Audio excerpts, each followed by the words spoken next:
if you have a storm coming through. I did a beach patrol the other night and I could barely get the data. And again, I don't want to speak to the actual numbers, but it would be the collection and the total averages that come through. They do their calculations well above my pay grade, of course. That's up to the surveyors and people who get paid money for it. But they're the ones who would determine that mean high water line. So again, just because it's past that point at one point doesn't necessarily mean that's the total amount. Okay, so it would be an average mark, and we've lost so much beach over the last 5 years. That's another unclear. Correct. You know what I'm saying? I completely understand. And the other point I want to make, it's been discussed here on the record that these are supposed to be complaint driven, and both times I don't think it was a complaint driven, is what I'm saying. And again, without knowing the specific instances, I can't speak to that. Oftentimes, when the deputy's out on patrol or they're made aware of an instance, they're not going to let that person know that this is a complaint-driven matter. They may just have the information about it. They see said events, right? If I got a complaint that there's a dog on the beach or on the Bel Air shore side, that there's a bicycle on the beach, I mean, I'll let somebody know, hey, listen, we received a complaint. I'm just going to address the matter with them because it would be the same enforcement type of action. And to conclude, I think you were the deputy. I was closing the gate one night. You were on the gator. Probably, if it was nighttime, yep. Thank that man right there for fixing the wheels. I was going to say that I've noticed a stark improvement on at least 2 of those gates. Okay, thank you. Thank you, sir. Any other questions or comments? No? Ms. Elliott, do you have any questions? No, thank you. All right. Thank you, Deputy. Mr. Reefer, would you mind giving the code enforcement report, please? Yes, sir. So yes, Deputy Trump was not able to make it today. He just came back from vacation. He was unaware of the rescheduling of the meeting. But just a quick overview. We're still, most of our code enforcement cases are dealing with the unpermitted remodels and other construction work without a permit. But recently, with the warm weather coming in, the growing season has started to pick up, and we've been focusing on getting the notices out for the properties with the weeds and the high grass. So far, I think we've done about 5 notices of violation, and to this point, they've all came into compliance, but we're going to stay on that. Counsel? Yes, Mr. Roberts. So Kyle, on the very last page, it talks about the plant overgrowth obstructing, which is on 107 on 21st Street. So I have seen that house before. Is there anybody living there? Currently, there isn't anyone living there. The owner is unable to get to the residence. We do have, obviously, fines in place. We were hoping that would move things along to get the property taken care of. Right now, they're just accumulating. Is there anything, and maybe Mr. Moore, this would fall into your area, can the city actually go in and do the cleaning and backbill that to the owner, as opposed to just letting it stay in the state it's in, which is horrible? Without knowing more of the particular property in each instance, cities do have the ability to abate certain kinds of nuisances or overgrowth and things like that. But the entry on private property is not a remedy we exercise quickly. We wish to first seek compliance through the owner, whatever property owner is at issue. Okay. Very good, thanks. Any other questions? No. Thank you, Mr. Reefer. I appreciate it. Thank you. All right. Now we're up to item number 5, which is a presentation from the Pinellas Suncoast Fire and Rescue District. Is Chief Davidson here tonight? He is not, but he was supposed to send someone in his place. Okay. And who would that be? Don't they show it? I don't see anyone. All right. Well, we will move on then. Now we're up to item 6. This is a presentation concerning FEMA look-back period. It's presented by Sean Hayden, who's a student at St. Petersburg College. Did he make it? Yep, there he is. How you doing, Sean? Doing well, thank you. Nice to see you again.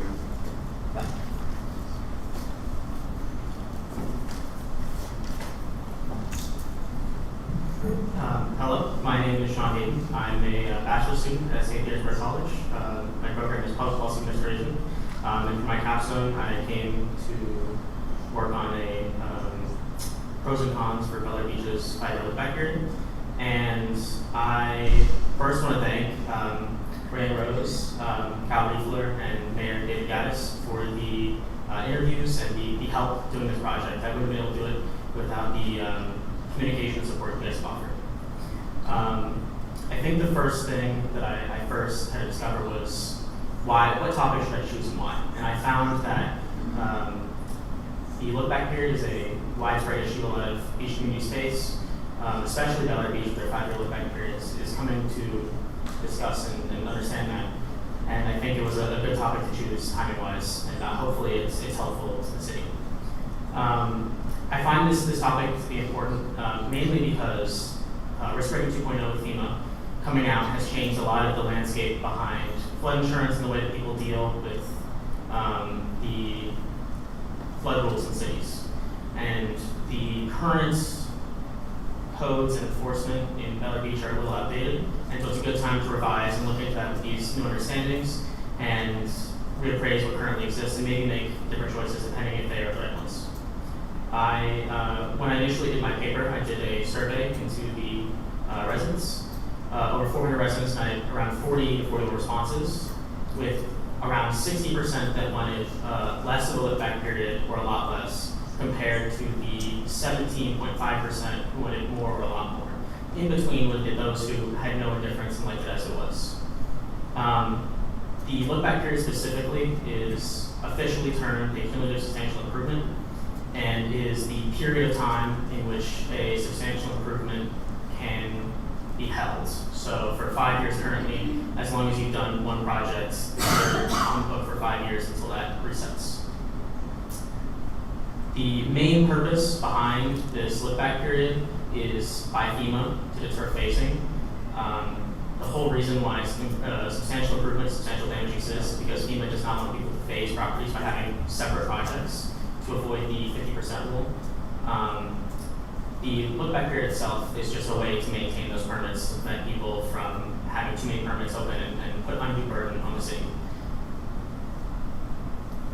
I think that the language currently as it sits with substantial improvement is only within the definitions under certain subsections, so I believe that the language there needs to change and have something under the flood administration documents, which already I do believe exists, but it doesn't have it under the exact period, it just has the language of substantial improvement or damage. So I believe that should change. Also based off of the way that the current CRS discounts are applied, there is not as much benefit currently to maintain a 5-year look-back period for the CRS benefit. So it makes sense to reduce the current look-back period and give residents more options to improve their homes more frequently, but still to maintain some degree so the city's not overwhelmed by permits. The current cost of reducing the look-back period to 1 year seems to really be the increase in work for the city and that potential 20 points of the CRS discount, but as the CRS discount is not applying as much, that is potentially less of a concern currently. So my recommendation would be that the city reduce the current look-back period to a 1 year and to reevaluate their current codes for that look-back period. Thank you. Thank you, Sean. Council, any questions? Mr. Baker. First of all, can we get a copy of your report? Yes, I will be emailing my report to the city manager after this meeting tonight, and he can distribute it however he wishes. And I'm not sure if you were in the room or not when the resident got up and spoke about Yes, substantial damage to a property. her catastrophe of $14,000 being told to tear her house down. Yes, so that does not have anything to do with the city, unfortunately. The city oh, is yes. not, I'm not bringing the city into this at all. This is Yes, a sir. thing of that 50% rule. Yes. And a lot of people are under the assumption that, well, my house is worth $1 million. Okay, that's not the way FEMA calculates. It's No, the it's a structure of the value. house. Yeah. Okay, so it could only be worth $200,000, $300,000. You have $150,000 worth of damage, or as you noted, put those in last year, the year before you put the roof on, you may have already exceeded $100,000 in repair. Yes, oftentimes with the cumulative substantial improvement, people are unaware of the look-back period as it is, exactly when it is, and the terms behind it. When I spoke to the city manager, he talked about the process, about there's different forms and things that present by the city to try and make that awareness more widespread. But even from my understanding, it's a complicated topic, and so I can understand from a resident's viewpoint how they can confuse that. There are oftentimes improvements, or if you buy a home, because it continues for ownership, where people end up with holding the bag, so to speak, where they don't have as much improvement to their property. So that can be an issue, yes. And fortunately, this council, I was hoping it was going to be on this agenda, we're going to expedite at the last work session because we're redoing all our code, but we're coming into a storm season right now. Mhm. So it's important that we reduce that from 5 years to 1 year or even less. And I believe all the council's in agreement with that right now. But I really appreciate you looking into this. And you understand FEMA 2.0 NFIP is under suit by about 14 states right now. Yeah, it is very confusing, and a lot of people are coming to discover different issues and interactions with it because I find a lot of cities don't fully understand because until they've gotten into the issues, they discover a problem and they say, okay, let's work through this, and it requires a lot of effort to get the full picture. I spent about 3 or 4 months working on my project, and even now I don't fully understand the picture. I have what best I can to represent Bel Air Beach and the city and the communities around it, and for the topic specifically. But even speaking with the floodplain manager, that it's not as easy and clear cut as it is. It takes a lot of research understanding to come to a proper understanding of the topic. And I've gone from Washington with all these underwriters to show me these supposed discounts because 2.0 states clearly take your elevation, standard, substandard grade, and you're supposed to get a discount for every foot over that. And no one can show anybody where those discounts apply, even the city discount. Yes, sir. I've also heard from when I first interviewed, there is a FEMA document that references how over a certain amount of risk, you get diminishing returns to your zero discount. It's in the wording under FEMA documents. So I've heard a lot of different interpretations. I heard from one source that it applies, you just don't see it. I've heard somebody say that. I've seen FEMA documents that. I've looked into the coordinator manual, into the code itself, and it seems to me, and from what I can gather from the research that I've looked into, that the CRS discount is, for people who are at flood risk at least, are not getting the full benefit. Yeah, absolutely. Yeah. Thank you so much. Anybody else? Any other questions? Yes. Yes, sir. Have you completed the project? Yes, I've completed the paper. Okay. Have you submitted it? I have submitted my paper. Did you receive a grade? Not yet. Part of my grade is submitting to the city council. So by the end of this week, I'll be presenting to my school board, and then I will find out whether I passed or not. I think they give me a week or two before I get the official grade. Well, best of luck. Thank you. Sean, I'd like to thank you for coming out and speaking tonight. I'd also like to thank you for distributing the survey. Yes, sir. Whenever I saw it, I wasn't really sure what I was looking at. And so I started completing it, and I stopped, and I started doing my own homework. And that's whenever I realized, not everybody's like we are. Treasure Island doesn't even have a look back. Indian Rocks has a 1-year look back. And then you and I met, and we both kind of had similar questions. And eventually I brought it back to the council and said, why are we doing this? I asked the city manager, why are we doing this? And no one really knew. And maybe in the past it made sense, but now I agree with you 100%. I think a zero look back may not be in our best interest, but I certainly agree with 1 year, and I believe the rest of the council does agree also. So I would like to applaud you for your efforts and your project. I hope you get an A. All right? So too, sir.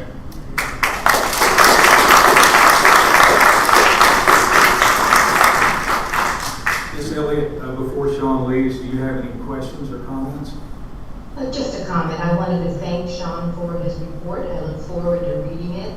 And just as a reassurance to the community that because this issue has been raised, we are looking at it very seriously. And if you have any views, we welcome hearing from you. Thank you, ma'am. Thank you. Thank you the very city for much. your time. Thank you. All right, we are now up to the quarterly board reports. I should actually just say report because the only board that's presenting this quarter is Park and Recreation.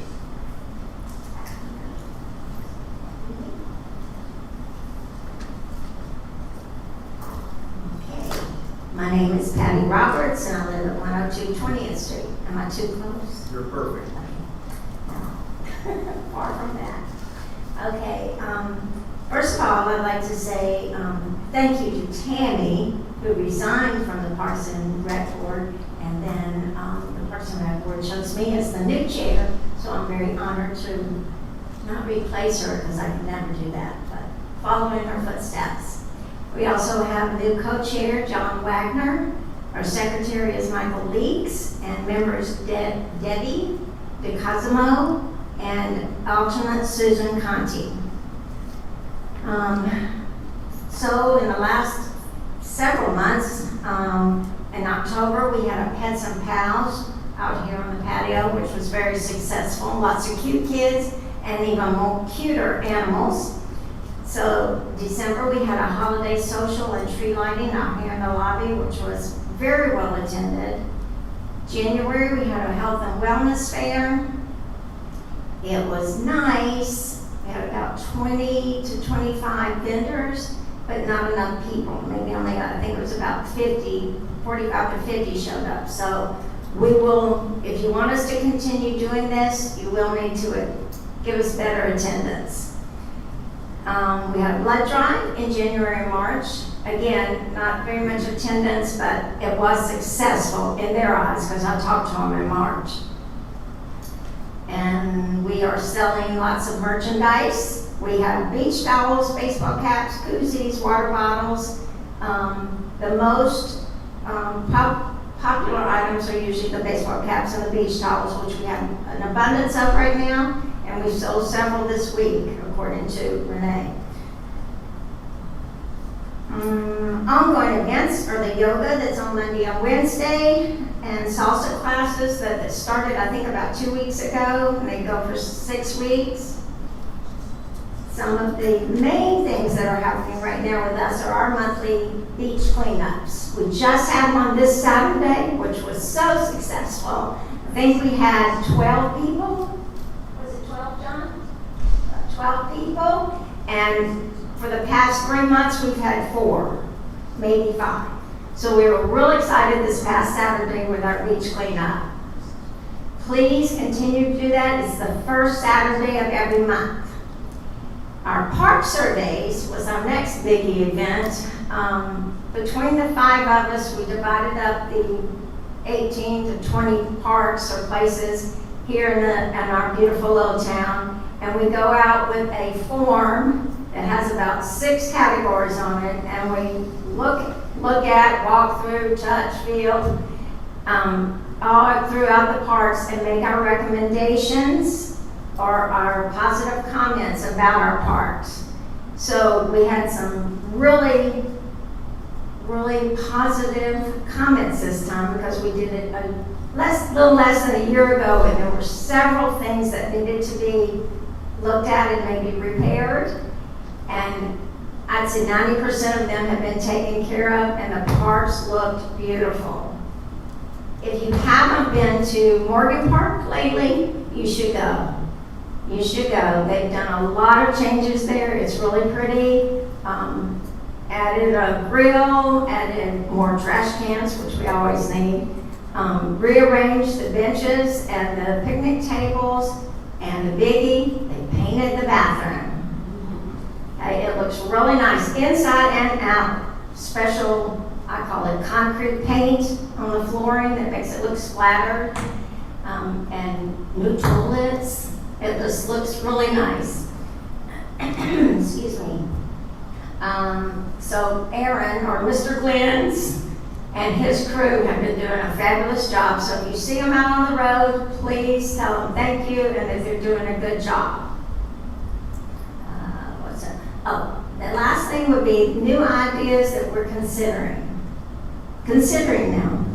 So we would like to maybe add some plant flowers to the medians. There's just 2 of them. Or maybe some places around City Hall. Maybe annuals or perennials, but we would take care of them as Parks and Rec. And the biggie is a mural on the bathroom wall at Morgan Park. We're thinking of something very simple, like maybe a turtle or a palm tree, or with a beach at the bottom, but something pretty simple, starting with one side and maybe going all the way around, at least 3 sides. So we're talking to a couple of muralists in the area that have given us some of their ideas. So my big question to you important people up there would be, when we get our sketches for real, would you like to see them first and you guys make the choice, or as a committee would Parks and Rec make the choice? Where would the mural be? I'm sorry? Where would this mural be? It's on the bathroom wall at Morgan Park, and we would start with a wall that faces the street. Okay. I would be open to, when I'm at Park and Rec, to make a recommendation. Okay. Pick your favorite and present it to the council, and if we don't like it, then I'm sure that somebody will say something about it. Okay, that's the deal. We hope we'll have some sketches next month for your meeting next month, okay? The other thing is a suggestion to make our signs around the city, like at the park areas, more positive wording than so many circles with a big X on them that just are not very friendly. And have more, instead of, no trash, no this, no that, please help us keep our city beautiful type things. So that's just another suggestion from Parks and Rec. Trying to keep us from looking like those guys. I got you. All right, any other questions for Ms. Roach? Yes, sir? I appreciate you getting the blood prize back. And Les Tammy. I did thank you, Tammy. Okay, and I did visit Morgan Park since it's been reopened, and I brought up this already a couple times about soap dispensers, which they are now in place, and that was a complaint. Yeah. They have a couple more things to do there, That was like a one of the complaint. toilets wasn't in either. Yeah, but that was a complaint from a couple of beach cleaners. Like, why can't we get some soap in Morgan Park? And thank you. Anyone else? No?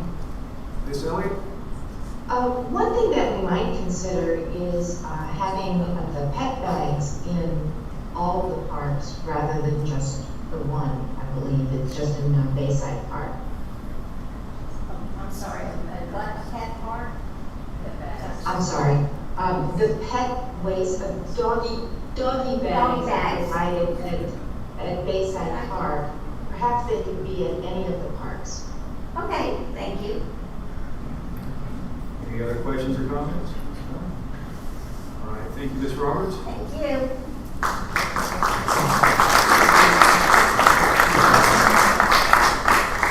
Okay, item 8, the city attorney report. Mr. Mora, you have the floor. Thank you, Mr. Mayor. First, I'd like to mention again, the legislative session ended March 8th. So a month ago today, we provided you some legal updates and some of the more significant changes that we're monitoring. I say monitoring because the governor has not yet received some of the more significant legislation, such as the building permitting, some of the building permitting timeline changes, and some other relevant changes that still sit before or await getting before the governor for final execution. We will of course keep you apprised of that. You should have also received a legal memo providing you some analysis concerning recent Supreme Court jurisprudence on the use of social media by public officials. As far as, I had intended to speak to you tonight concerning the correspondence from Bel Air Shore. I wish to correct or address some of the statements made. The letter referenced is dated March 21st. It's dated after your election date. Your election here was March 19th. So the letter was dated March 21st. I did not receive it March 21st. That was a Thursday. I received it in my office on Monday, March 25th. I contacted their town attorney to discuss the matter, and in trying to reach her, I learned Ms. Kardash is actually no longer the town attorney in Bel Air Shore. She separated or left her employment with that firm. So I actually spoke with the acting town attorney through the Person and Cone law firm this morning, precisely about this issue. The letter, as phrased, raises two primary concerns. The first is a indemnification demand for the $23,075.50 related to their quote-unquote out-of-pocket attorney's fees litigating Bel Air Beach residents. I'm not of the opinion that that is a responsibility of the city, and I've communicated that to their current legal counsel. The second issue raised was one of parking. That is, I would say, a secondary and possibly even tertiary issue as you look at this letter. One, in terms of the frequency with which that's used, and two, the imminent ability of the parties to readily address that. The broader concern, the way the letter actually terminates, it says that if the city is not willing to honor the agreement as written, then perhaps the time has come to renegotiate the interlocal agreement. I think any attorney who has reviewed this, including an attorney who spoke earlier this evening, agrees it could benefit from a rewrite. Obviously, it is not the most detailed interlocal agreement to memorialize such what residents, I think, from both communities consider very significant rights, duties, obligations, and privileges. And I think in navigating that, it would benefit from more detailed text. Of course, the challenge with any rewrite or exchange of any document or contract is the devil is in the details, if you will, and what that looks like and what both parties might want from that. So that is the not quite the penultimate sentence, the second to last sentence. Then it says, if the parties will not abide by the terms as written, then the intent and efficacy of the agreement is no longer serving the public purpose. The town looks forward to the city's responses to these matters and a beneficial solution for both jurisdictions. My advice as your legal counsel is, if both parties agree that the real problem here is the interlocal agreement, then what we should do first is see if we can achieve a rewrite, revision, modification of that agreement on terms that are beneficial to both parties and more explicitly memorialize the parties' terms. The letter that was sent does not threaten litigation, at least not at this stage. I've talked to their counsel. That's not the posture at this time. There are very specific parameters for how jurisdictions go about that. We're not there yet. I believe that this is a situation, it is conflict, and my goal with any conflict is to end it and to find a resolution that benefits my client, and that's what we're working to do. I have been in contact with the city manager about this. We've talked about this at length, both immediately when I received it and in the days following. I had contacted, it was in fact in reaching out to their counsel, Attorney Kardash, to discuss this, that I learned that she was not with the firm. And so that's obviously when you've had that kind of somewhat abrupt turnover, the priorities in the community flip for a moment, and that wasn't the highest priority last week. And I was traveling last week as well. And so with that, it was the first call I made this morning, especially knowing I was coming and planning to speak to you this evening. I had intended originally to speak to you about this last Monday when our meeting was unexpectedly canceled, and then I left the very next day, left town. That was the reason why it was not presented to you in that time. So that was the posture there, but it was not held from you to achieve any other end than to allow for me to provide you with the full context of its parameters and to seek to address and see what resolutions could be reached and get a better understanding from their counsel what that party's position is, at least at this time. Understanding either party's positions may change depending on the posture of it. There was some discussion tonight about the mean high water line, and I would just, for the benefit of Member Baker, as I know you like to research these things and sometimes see this, the coastal mapping section of the Florida statutes, Florida Statute 177.25. Yeah, sorry, no problem. I'll provide this, but Florida Statutes 177.25 through 177.40 provides definitions, delineates that the Department of Environmental Protection is responsible for establishing the mean high water line, how that is done, on what intervals, and what the significance of those terms as they are traditionally used. That's where that parlance comes from, of the mean high water line, which are two different things. The mean high water, at least as by statute, is generally defined as that average over a 19-year period. The mean high water line indicates where that average hits that dry ground and then how that's administered. Suffice to say, there's not a fixed uniform point that sits exactly X inches or feet off of every single property in the state of Florida. And so that's some context. That doesn't solve the answer now, that I can show you. Here it is on a map, but just providing some guidance and insight on that issue. And those definitions are in 177.27, sub 14 and 15 for mean high water and mean high water line. I want to thank and commend the SBC student, if you're still here, sir. Fantastic presentation earlier, fantastic attention to detail. It is never easy or enjoyable to navigate such dense regulations and try and provide some context and clarity, especially where they are inconsistent community to community, and you try to figure out how did we get here. I've learned often in my career, it's not always clear how we got here. We don't always make them, sometimes we just fly them. So I'd like to commend that student for their really diligent work and reaching out to public officials to get more insight. That's commendable. Not a lot of people do that level of diligence. I think that should be commended. As I review my notes, I believe those were the most significant things I wished to address in my report, but as always, I'm happy to answer any questions or address any issues you'd like me to. Council, any questions for the city attorney? Mr. Beck. Why weren't we given that letter? I'd like to get a copy of it. You certainly will get a copy of it. The why of it was simply, I received it and intended to provide you the context immediately at that meeting last Monday. When I traveled, I didn't want to give you something and then make myself unavailable to discuss it. It warrants discussion.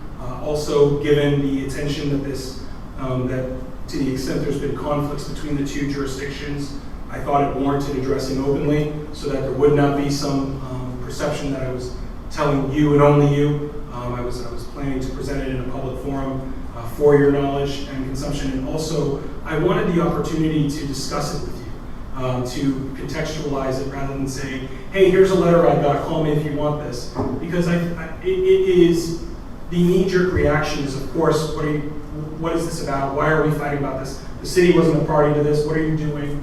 And I think that rather than jump immediately to a fighting posture, there is a solution here based on the way that it's written, that the solution is a renegotiation of the agreement.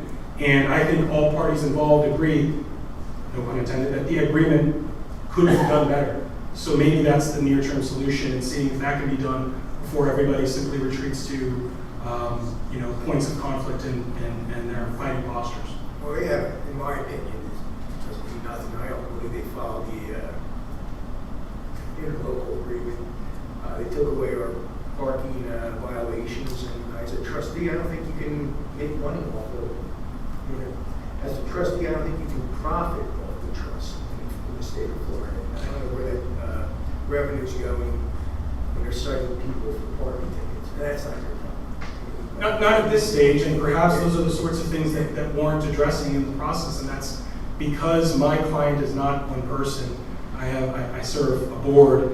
I would not want to go to them having spoken individually to each of you without you also having the benefit of that discourse with each other, which is the other reason I wanted to present it publicly, because if any one of you simply told me your position and said, well, what of it? I said, well, I work for the majority of this body, and forgive me, Member Shaw Elliott, as I'm not making eye contact with you through this platform, but I work for all of you, and I wanted to make sure all of you had the opportunity to receive the information, discuss it with each other if you desire. But at this stage, my intention is to make contact with their current attorney, and I've already done that today, and I committed to him that once I spoke with my client this evening, I'd be in a better position to see if my suggested course of action is what my client wanted, so that we could explore solutions from there. Who's their current attorney? Dan, I'm sorry, let me just pull up the letterhead so I can say, Daniel,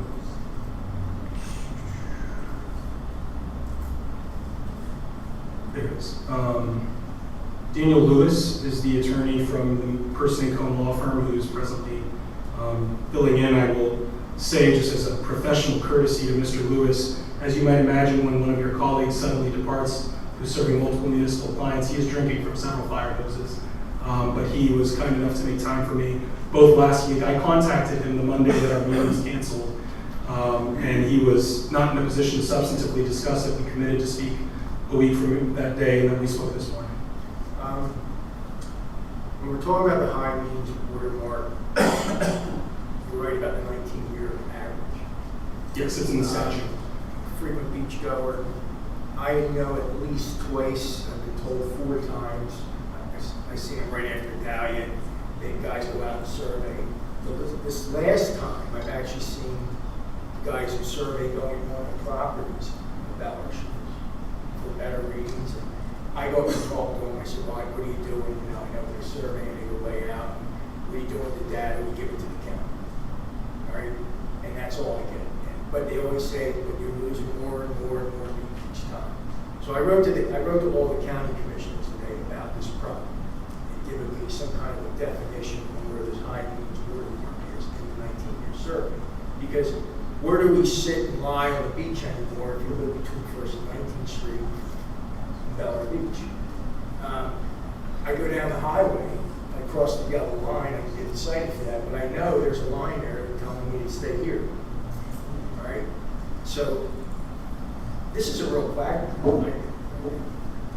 Mr. Bacon, if you need that answer, you should call Kelly Lee. She's gotten back to me there, and I Speak to her about it, Yeah. and the county commission's they're not gonna answer your questions because they don't know the answers. Well, and they give it usually to Kelly, and then I really don't get an answer from her either. You know, direct. And in addition to the county, it may be that the Department of Environmental Protection or its regional outpost here locally might be in a position as well. I'm happy to look into the issue in a broader sense to see if there's just a map.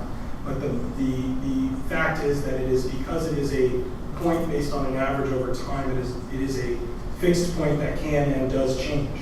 And so that I can understand the challenge and frustration there.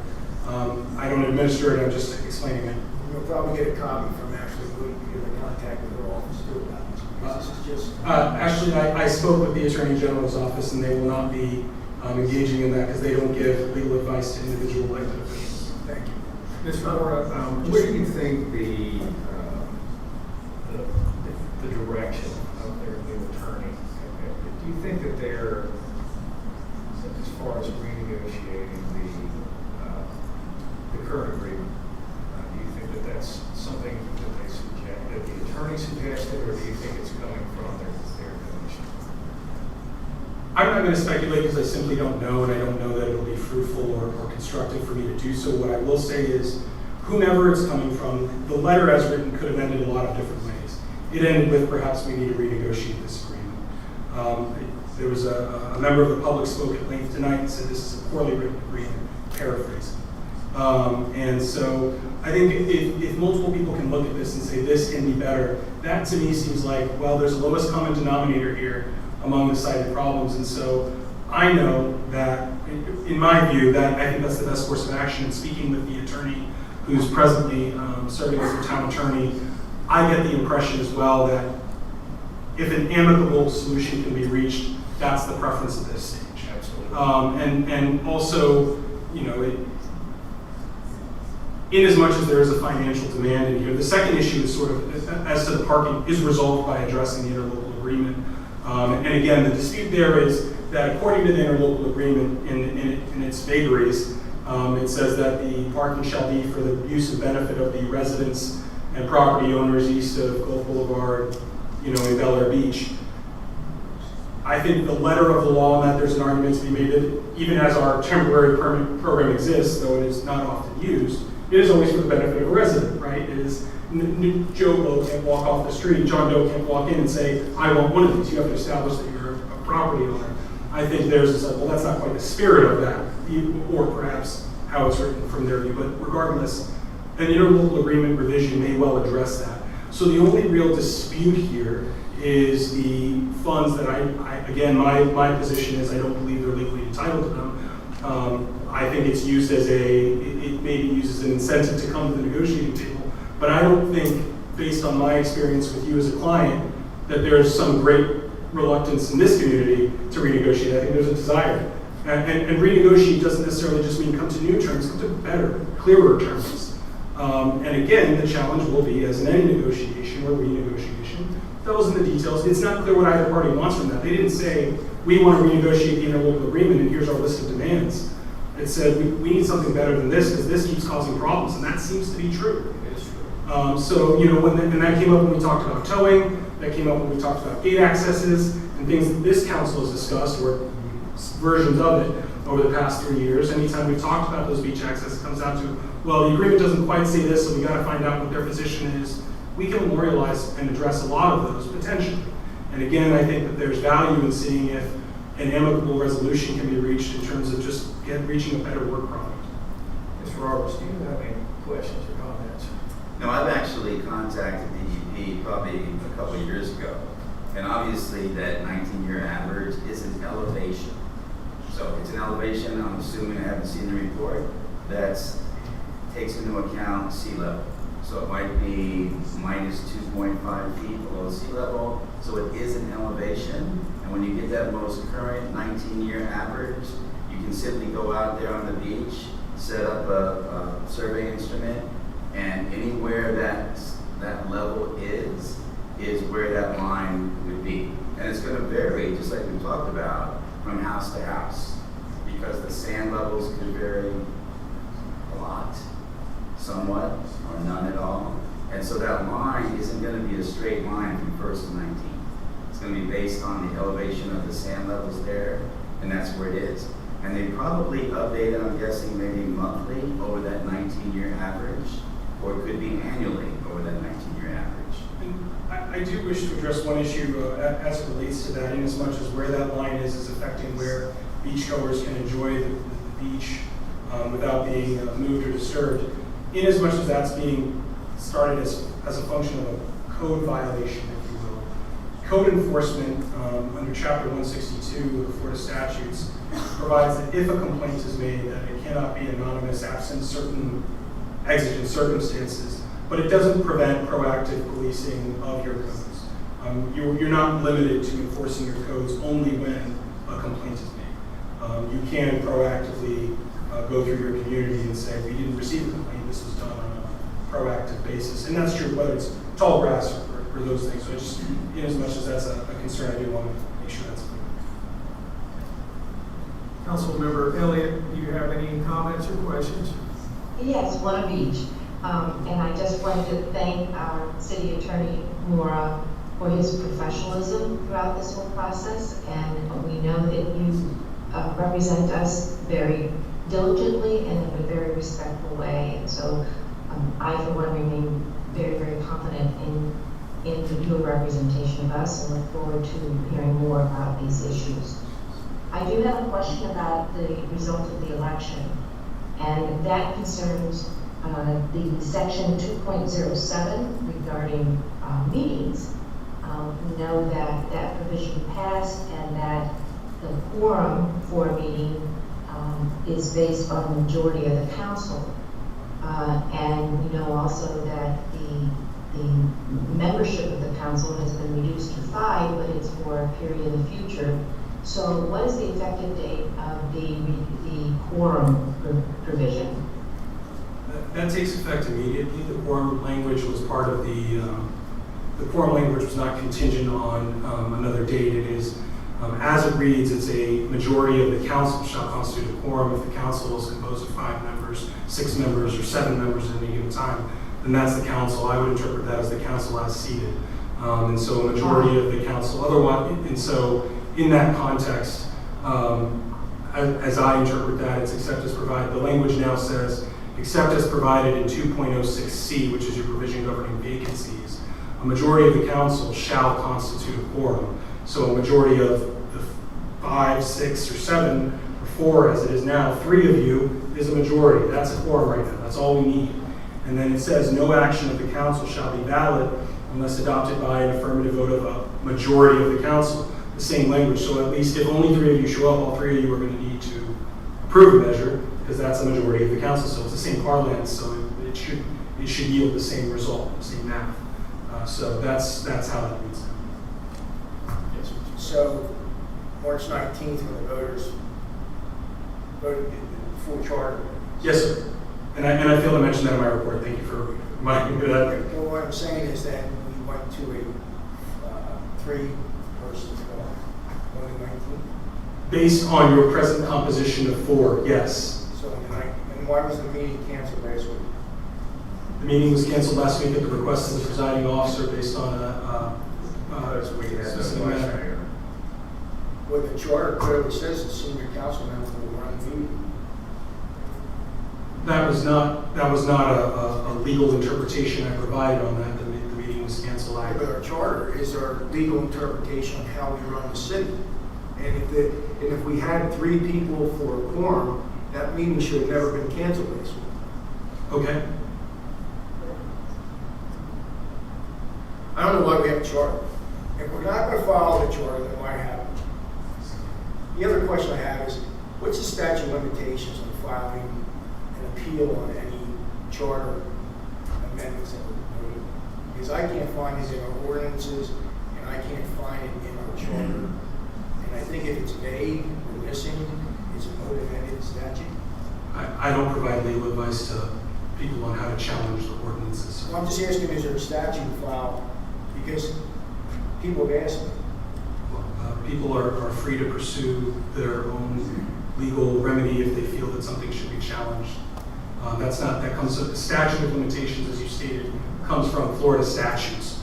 That is not a matter of the city's ordinance or charter as to when a legal challenge can be commenced. I'm just asking, is it in our ordinance that you know that you can, is there a time? It is in Florida statutes. I believe there's one period based on how soon you do it changes the standard of review for the challenge. I've handled such challenges in the past for other communities. There is in fact a statute of limitations.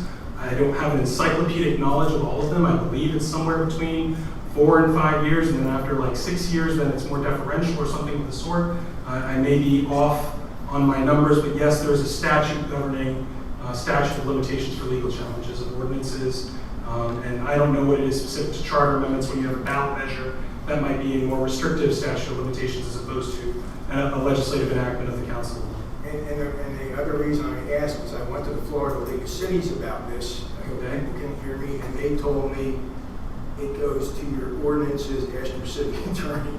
Okay. And Well, be that as it may, not everybody in the Florida League of Cities is a litigator. well, that's why they say go to your city attorney. Right. Not everybody's a litigator with the Florida League of Cities. I would tell you as a litigator, again, generally speaking, your legislative enactments, your ordinances and resolutions are subject to those statutory schemes. I've not had occasion to handle a legislative or a legal challenge to a ballot measure. I know of them being litigated. I've not had one where I've had to specifically defend it. So I can't answer that here. It wasn't a question that was posed to me before this moment.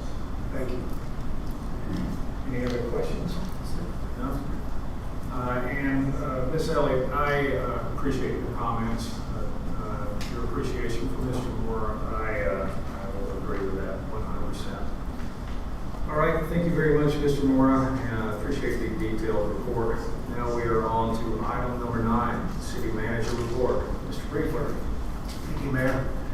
So this report is slightly dated because we had the postponement of the meeting, but we actually do have the amendment to the Indian Rocks piggyback agreement for the underground project, and that is later on the agenda. So we'll discuss that when we get to it. The stormwater improvement project, I just made a note that March 19th, the city passed out the door hangers notifying residents of the corresponding streets of the project, that the project was taking place, and that there would be future notifications coming directly from the contractor, but giving them contact information with the city if any problems do arise. And if you haven't seen it already, the contractor has started cutting away the curb and moving it on Morgan Drive. They have started on the north end of the project, but they still maintain that they will move to the southern end if we feel like we've come to a decision point on that, so that we can take care of some of the areas of the city that have the flooding worse in before hurricane season comes around. They've also had the subcontractor who's been cleaning out the oysters and barnacles in the pipes. They've actually started that process. And then once they get the cleaning done, they should move forward to the cure place pipe, which I think is important to get done because it's to fix the pipes that we know that have weaknesses in infiltration. And the code project for our next work session, which is going to be on April 22nd, we are going to cover the remaining chapters. So that's going to be 70, 74, 78, 82, 86, and 90. We're actually going to incorporate the infamous sign ordinance in that work session as well. So Mr. Sermon is prepared for that, and we will be passing out the outlines and full chapters for your review.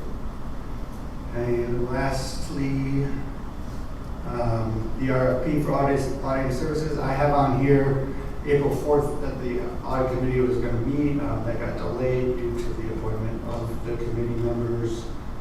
So our new date is set for April 16th, next week. And at that meeting, we will be reviewing the RFP that's going to go out shortly after, and their review of the audit itself. And it will be presented in the main meeting. And then just as a note, I am going to be out of the office April 23rd through the 26th to go to the Florida Floodplain Management Conference.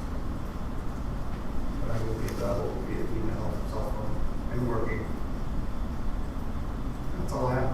I do have just a question right quick concerning the documentation you sent out today. I believe it was the results of the survey concerning pumps and stormwater drainage. Would you like to just kind of briefly touch on that? So I've been kind of queuing the city engineer, Larry Flutie, to get us the report that we've been asking for. At the recommendation of the pump manufacturer, they came up with a double pump design. So we started with a design that incorporated 2 pumps in case one pump is not working correctly. The system still works. Based on the numbers, it's a pricier project for that reason, and it also involves we have to use structures that are cast in place concrete because they have to be designed to fit the pumps. One of the options in talking to the engineer was, I'm asking is there a way we can run a whole one pump system and try to reduce the cost of the project? And that is in his memo that I sent as well, what he was explaining. So he gave us the cost estimates for this 2 pump system for 2 locations, which is 9th Street and then the South Bay Street area. And both those projects can be done independent, but I just wanted to make sure we incorporated both areas. But what he is going to do now is try to fit a 1 pump into a precast structure to make the project simpler, to try to reduce that cost. So that is what we're waiting for, but I wanted to get the report out that he has currently, just so he has some numbers and something to look at. And also, to send me questions so I can get that information back and forth as much as possible, because we do have a lot of residents that are concerned about when we're going to make this decision, and they want to have the stormwater project improvements from what we're currently doing down on 9th Street and Cedar. Very good. All right. Questions from the council? Yes, sir. kind of on this, that's great news, the stormwater improvement projects have started. Barring any act of gods that are God, is there any timetable the contractor has estimated? I know we're not going to hold the feet to the fire. From the start to the finish. I mean, there's optimistic talk of 6 months, but I can't commit. I mean, anything can happen. Right, correct. Thank you. Any other questions or comments for the city manager? Yes, I have several. Thank you, Mr. Manager, for confirming that the contractor is prepared to move south when the conditions require that. Obviously, those of us that are south of the causeway have a great deal of concern about the impending storm season, and we want to be prepared for that as quickly as possible. I wasn't clear on when we will be receiving a final report. Do we have a date for that? I don't have an exact date. I will push for it to get done this week so that you guys have the report to look at. And then he is already committed to representing his firm and answering any questions at the next work session on the 22nd. Okay, on the 22nd board meeting. But what about the working meeting? Will we have something to discuss at the working meeting? The 22nd is the work session. Oh, I'm sorry. All right, forgive me. All right, good. All right, that's good news. Appreciate that. And then with regard to the code review, just wanted to emphasize Chapter 86 regarding signs is the one where I think we had a lot of concern, and which is interesting because we don't have a lot of signs here in our town. But we talked about it before, and at least my comment before was that let's look for ways that we can simplify it so that we have something that is easily communicated should someone come to the front desk and say, I'd like to get permit for a sign. We have something that's easy to communicate to them for what those rules are. So that would be my comment about that as we ready for that meeting. And I think when we looked at it before, we talked about getting some revisions to that ordinance rather than the one that was most recently proposed. Does our city attorney have any view on that? Thank you, Member Shaw-Elliott. I will first address the point you weren't asking me that I failed to address in my report, which is to say there was some discussion about the one-year look-back period being prioritized. I advised you at our last meeting that that would be put before the Planning and Zoning Board before it went to you. That already has been, that board is meeting on Wednesday, and we have, subject to the body appointing members tonight, and that ordinance is one of the things they'll be looking at Wednesday's meeting. To your question concerning the sign code, we've had discussions about that in the past, both when you were a member of the Planning and Zoning Board and also as part of this council. As far as simplifying it, that can be done. In each instance, I've asked for specific guidance, but beyond, I just want it clearer. And I only say that because while it may seem simple to some, this change is being made in response to Supreme Court jurisprudence. That Supreme Court opinion does not have a majority opinion, it's a series of plurality opinions. Its progeny since then has made some clarity, but what we've provided you, the simple instruction was we need to fix our sign code. What my firm drafted and provided was admittedly the most robust approach. If you want something more strict down, we can do that. I just want to make sure I understand from a client need standpoint on what you consider essential, what you consider superfluous, so I can better provide you a work product that better meets your expectations. To date, the instruction has simply been something else. And I'm happy to provide that, but I don't want to work in futility.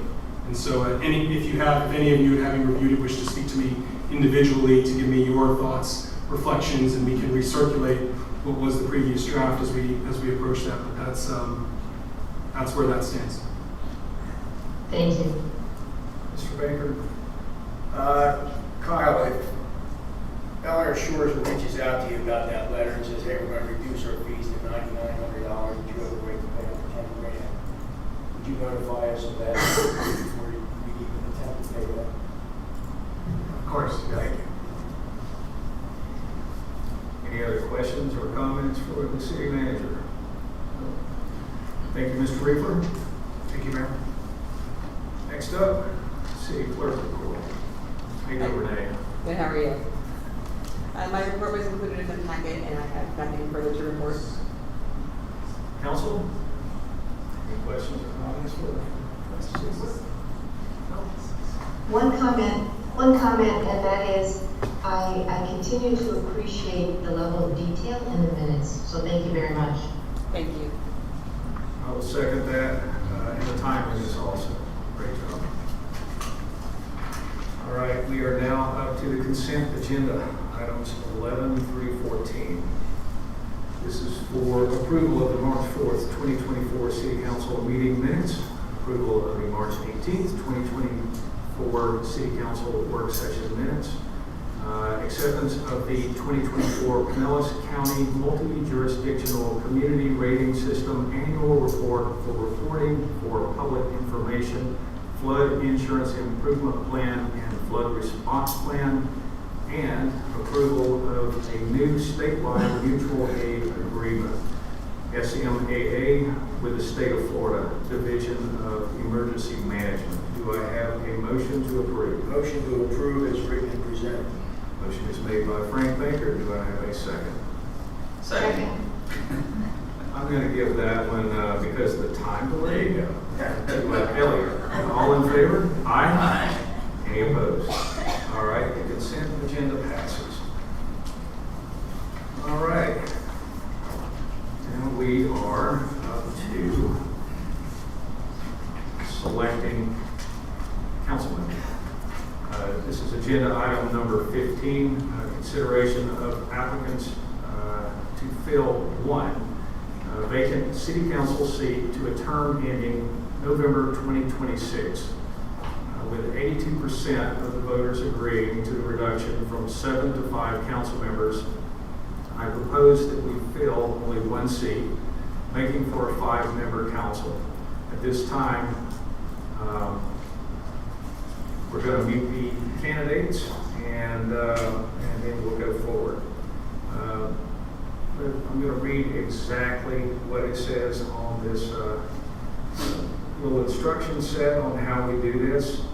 The following residents have applied to fill the vacant council seats.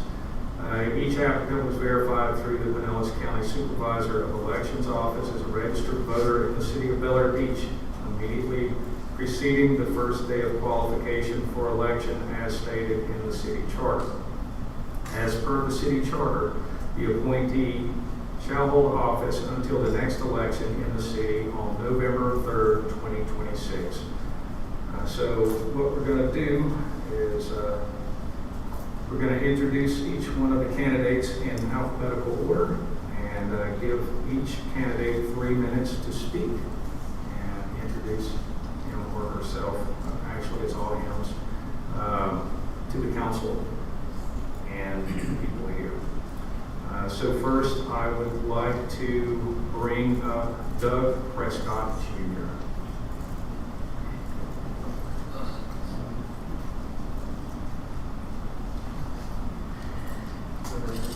Yes, sir.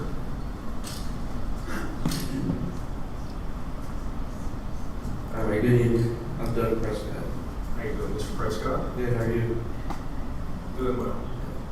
So I live at 108 22nd Street, Beach, and I've lived here all my life, and I was looking for the opportunity to help out the city and keep it going what it's doing, and that's about it.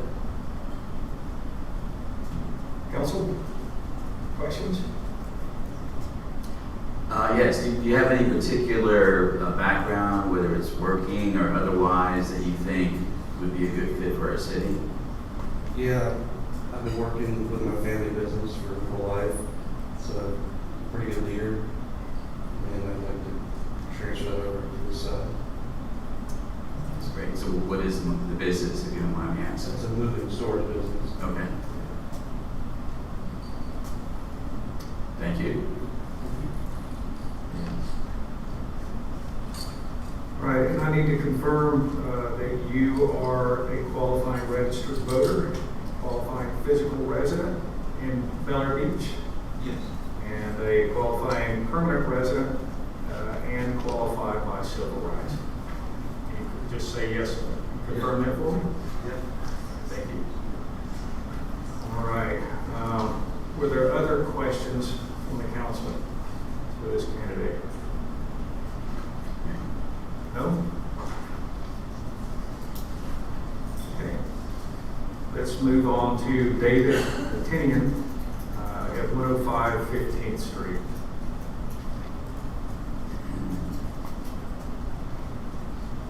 All right, good evening, everyone. Thank you for the opportunity to speak before you tonight. I'd like to thank all the previous speakers as well. So I am recently retired after 32 plus years as an educator and athletic coach. I'm going to speak for a few moments on my qualifications and desire to serve on our city council. First, I'd like to address my qualifications. I did take the liberty of reviewing the council's 5-year strategic plan for our community, and I feel pretty confident that my life and career experiences have provided me with the qualifications necessary to contribute to realizing all 5 of the goals outlined in the plan. Regarding goal number 1, public safety and health, I taught at 2 high schools in my teaching career. Both schools, I was on the school improvement team on the safety committees. I also sponsored a student youth crime watch group at one of the schools, and I did chair the safety and security committee at Bloomingdale High School. With goal number 2, tax dollar value, I have a lot of experience working within a budget. I was a long-term social studies department chair at St. Petersburg High School, where I supervised over 20 teachers and had to manage that budget each year. I also was a head coach for 11 years and had a budget to work with there as well. As the cook at our household, my wife and I also have to budget our grocery bill at Publix. If you've seen the prices there lately, you know that's no easy task either. My wife, by the way, is a small business administration portfolio manager at a local bank. So we definitely, as a household, understand the value of keeping one's finances in order. Regarding goal number 3, communication and community, as a teacher and coach, that goes with the territory. I was a member of numerous community boards. One that was particularly meaningful was a partnership with University of South Florida, St. Pete. I was a member of the Teacher Advisory Committee Board of Directors. I was also a supervisor and site-based mentor for developing teachers who wanted to go into the profession. I also, through coaching, served on a board of directors. It was a partnership between youth soccer programs in the area and our Tampa Bay Mutiny, which some of you may remember was our professional team from 1996 to 2001. Goal number 4, aesthetics. I might not have as much to offer there, although I do like working in my garden and growing my own cooking herbs. And actually today I planted some more milkweed for my monarchs, which I've been raising. Goal number 5, beach and waterfront. I think this is where I would truly shine. I was born and raised here. I grew up on these beaches. I see that 73% of Bel Air Beach is water. I think if you ask my wife, she would probably say that I spend about 73% of my time on the water, fishing and kayaking and just enjoying our beach. I'm an outdoors enthusiast. I'm an environmentalist.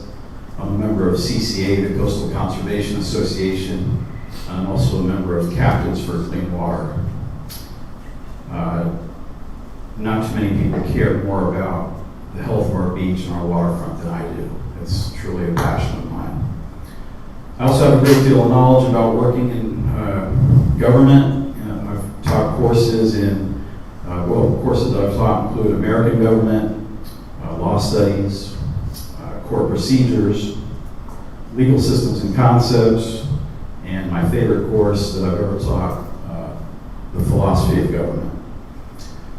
As a teacher, I also sponsored Teen Court, which was a partnership with Hillsborough County court system, where my students got to actually litigate juvenile misdemeanor cases, and I also sponsored our mock trial teams. In 2005, I was awarded the Carol Bellamy Fellowship in Constitutional Studies, which granted me a full scholarship to earn my master's degree in educational leadership at University of South Florida. I am a staunch supporter of our constitutional rights and the concept of federalism. I believe that local government is best left to local leaders. We don't need people in Tallahassee or DC telling us how things should be on Bel Air Beach. As far as my desire to serve, I want to preserve the unique beauty and safety of our city. I try not to leave the beach when I don't have to, but every time I do, when I come to the hump on that bridge right over there, and I see the Gulf of Mexico, and I see our city, I can feel the weight lift off my shoulders. I feel peace, and I feel at home. I always want to feel that way. I'm willing to work for all of us here, so we'll always feel that way. Thank you. Thank you, Mr. Tinian. Do we have questions? I like your comment when you go over the bridge. Yeah. I've been going over that bridge for over 10 years. I always say a prayer thanking the Lord that I'm granted to live here under His grace and help keep the city safe and the people at peace. Everyone I've talked to says the same thing. My wife and I, it doesn't matter where we go. It could be to Clearwater or Largo, or it could be somewhere beautiful in the Caribbean. When we get home, we just feel at home. First, I just want to thank all three applicants for having the desire and taking the time to submit the application and be interested in helping our city. I did reach out to all three candidates. I had an opportunity to sit down with David. My personal opinion, I think he checks all the boxes. One that he didn't mention, I was taking a look online and saw where he was actually fishing on our beach and was able to catch 2 decent-sized snook with 1 hook. So that's pretty amazing, and I commend him for that. Thank you, Mr. Roberts. By the way, you can read that story at floridasportsman.com. He told me he put them both back in the water, so I that's did release both fish. Okay. Thank you. Councilmember Elliott, do you have any questions? I was pleased to hear that you're part of the Captains for Clean Water organization. Are you active with them, and what kind of projects are you engaged with? So as of now, I've not been active in any projects with Captains for Clean Water. I'm looking forward to getting involved with them. I've been more active in CCA because I've been a long-term member there. One of the coolest things that we did recently was we released juvenile stock redfish down in Fort DeSoto. I wish we had released them here in Bel Air Beach, but I'll take what I can get. Thanks very much. Thank you. All right, where did you live before you moved to Bel Air Beach? So Clearwater. Clearwater. Yeah. My wife and I sold our house there a little over 3 years ago and moved here. And so Bel Air Beach was always that's where we want to eventually wind up. Yeah, this is where we want to be. Clearwater is it's changed too much for me. It's way too hectic. We like the peace and quiet of this community. All right, thank you very much. Any other questions? No? All right, very nice to meet you. Thank you. Thank you, everybody. Oh, don't go away yet. I need to make sure that you are a qualified registered voter. Yes, sir. You're a qualifying fiscal resident, Yes. a qualifying permanent resident, Yes. and a qualified by civil rights. Yes, sir. All right, thank you very much. Thank you. All right, next up is Anders Wellings.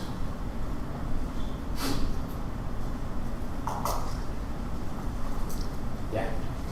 Hello, my name is Anders Wellings. I'm a resident at 709 Harbor Drive. I'd like to thank you for the opportunity to present myself to the City Council and the citizens of Bel Air Beach. A little background, I'm a 62-year-old. I've been married to my wife for 40 years. She's a teacher in Pinellas County Schools for the past 25 years. I have 3 grown children, a daughter, 2 sons, and have blessed with 4 grandchildren. I was born in Sweden from Swedish and British parents, emigrated to the U.S. when I was 2 years old, and raised and educated in the Northeast in Delaware, Pennsylvania area. I've lived in Pinellas County, Florida for the past 30 years, 20 years in the Palm Harbor area, 22 years in the Palm Harbor area, and 8 years here in Bel Air Beach. We are in love with this town, the neighbors, and of course, the water, the beaches, and the weather. My hobbies include sailing. I'm an avid environmentalist. Being a sailor, I'm out in the water all the time. Always picking up trash along the way. I love traveling. I play soccer, tennis, and I love to babysit my grandchildren. I was educated as a mechanical and aerospace engineer at the University of Delaware. I've worked in the medical device field for almost 40 years with DuPont and Baxter Healthcare as a mechanical engineer, a program manager, and a chief systems engineer. For why I like to serve for Bel Air Beach, I want to do my part to help serve our community, and I feel now is the time. Our town is in need of more folks to serve. I'm also planning to retire this coming January, so I feel like I have some more time. If I don't get this position, I'll continue to look for other opportunities to serve this community. I work well in teams, both as a contributor and a leader. I participated, collaborated, and led major medical device programs throughout my 40-year career. I enjoy trying to understand the root cause of issues and bring new ideas to address them. I'm a good listener. I have demonstrated ability to successfully manage conflict and have a balanced view on when to stand my ground and when to compromise for the good of the community. I'm an optimistic person who is also very practical and hands-on. I like to make decisions based on evidence. I'm more extroverted than, say, many engineers you've met. My wife says I like to talk to a wall. I'll talk to a wall no matter what. In conclusion, I'm friendly, trustworthy, fair-minded, and would love the opportunity to serve this community. Thank you very much. Thank you, Mr. Wellings. Do we have questions from the council? Yeah, just a comment. I did have an opportunity to speak with Anders as well. He was, when he answered the phone, he was in Key West. Yeah. I was sailing back from Fort Lauderdale. On his boat, and he was hoping to make it back for last Monday.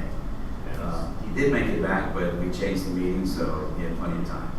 So yeah, I sailed like 36 hours straight, so it would have been exhausting to show up at that meeting, but either way. Well, we're glad you're here today. Mr. Baker, do you have any questions? I want to just thank all 3 as we're applying. One of the questions about why we had charter changes was because we couldn't find enough candidates. You guys will approve this one. Well, I agree with it, but thank you. Ms. Elliott, do you have a question? Anders, you've heard tonight some of the issues that we're looking at as a council, including the stormwater project, signage, neighborhood issues. What in your background would give you specific skill to bring to resolution of those issues? I certainly feel like I'm a mechanical engineer. I've done fluidics a long time, dealing with fluid flowing through pipes and systems like that. So I think I can bring a very practical approach to that. I definitely like to definitely an avid reader. I will read deep into the topics. I definitely like to, I won't say I understand all the topics that are on the table right now, and so, but I have the time, I will have the time to get up to speed on all the topics. And I definitely like to thoroughly research things before I make up my mind. I have a question. If there was something that you could change immediately, or correct or make better in Bel Air Beach, what would be the first thing on your radar?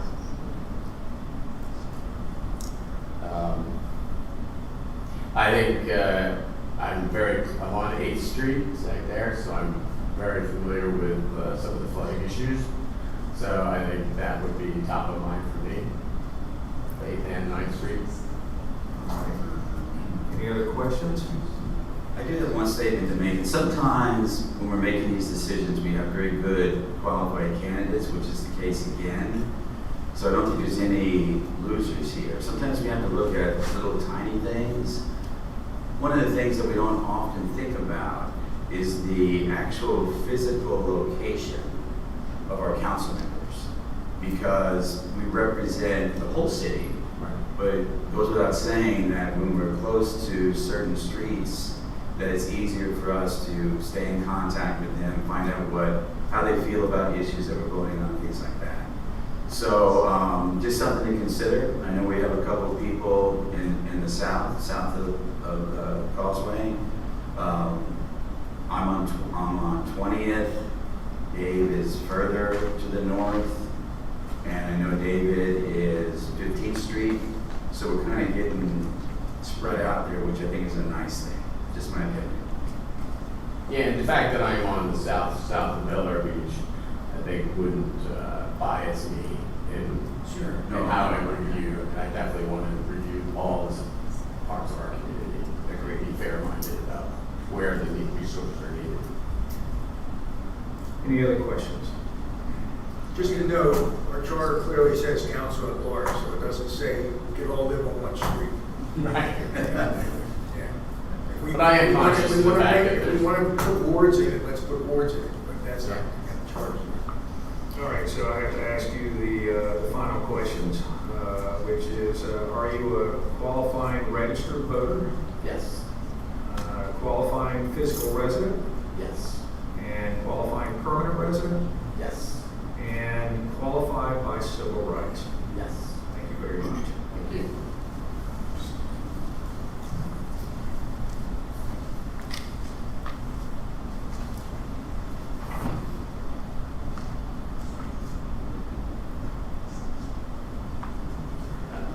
Okay, we still have the opportunity, if you have any other questions for prior candidates, if you would like to ask them any more questions before we end this portion of it, now is the time.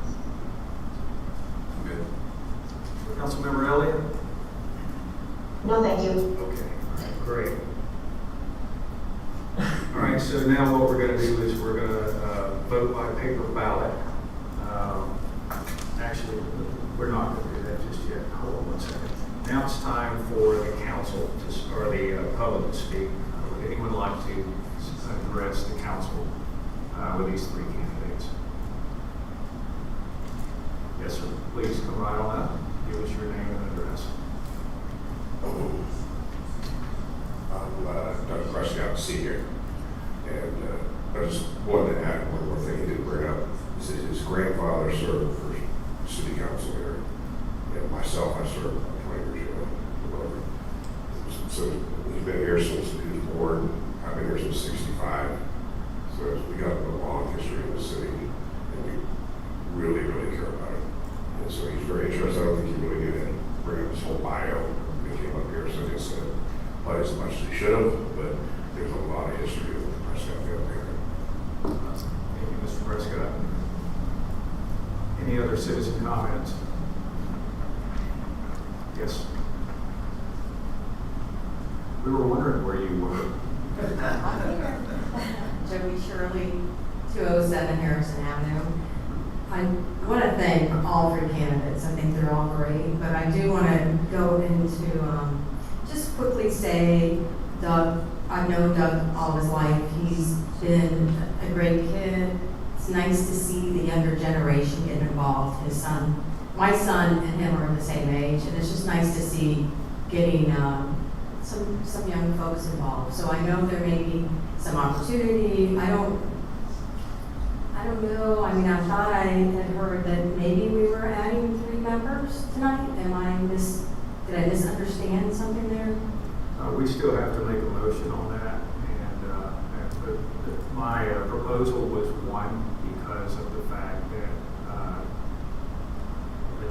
large majority of the community said 5 is what we'd like to have, and we are not required to fill all seats.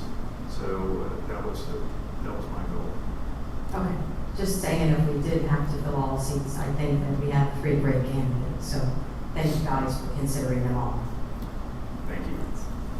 I take offense to the young thing too, by the way. All right, so now it's time to vote. And basically, with the way that this is working, I guess what you would do is 1, 2, 3. Do you think that would be the appropriate way to handle this? Okay, and then after we take the vote, Renee will present the count, and then someone will make a motion to move forward.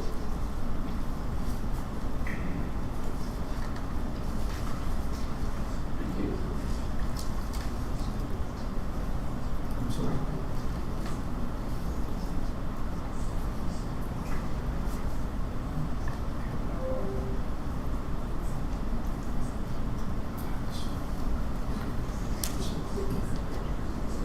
Oh, yes. I guess you'll have to do 5 minutes.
Ms. Elliott, I believe you'll have to vote by voice.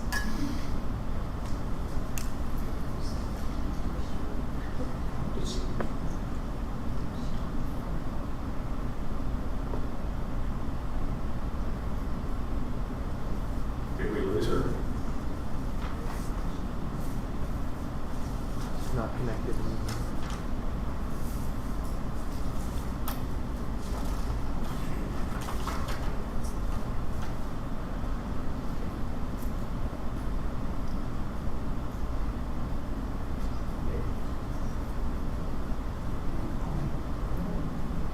Miles, you want to try calling her?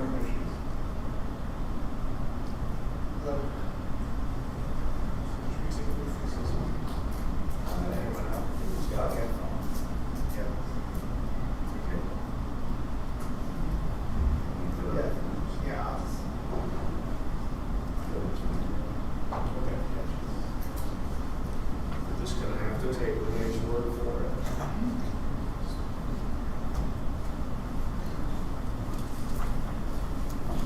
Official vote. Okay, Ms. Elliott. And what is your vote? As number 1? What, they are ranking them 1, 2, and 3.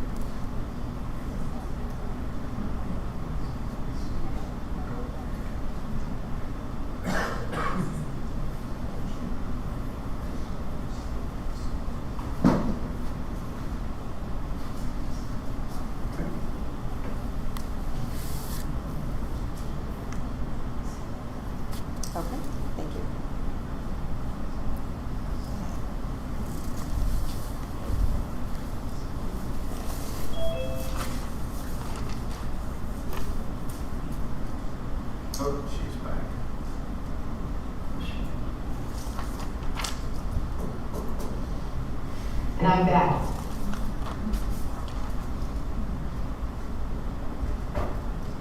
Miss, back on video.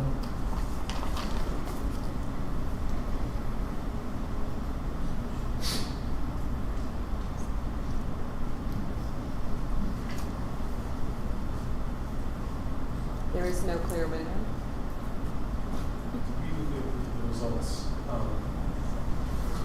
Sorry, Madam Clerk, we need to read the results back as to how each member voted. Okay.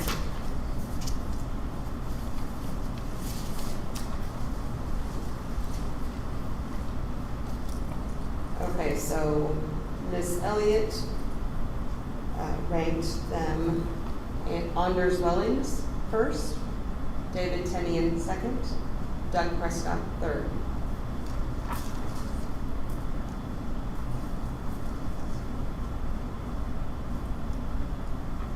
And then Councilmember Bankard voted them all equally as one.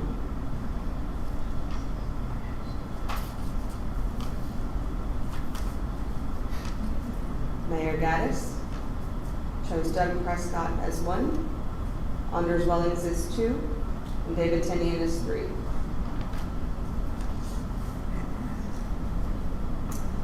Councilmember Roberts chose David Tenian as one, Anders Wellings as two, and Doug Prescott as three.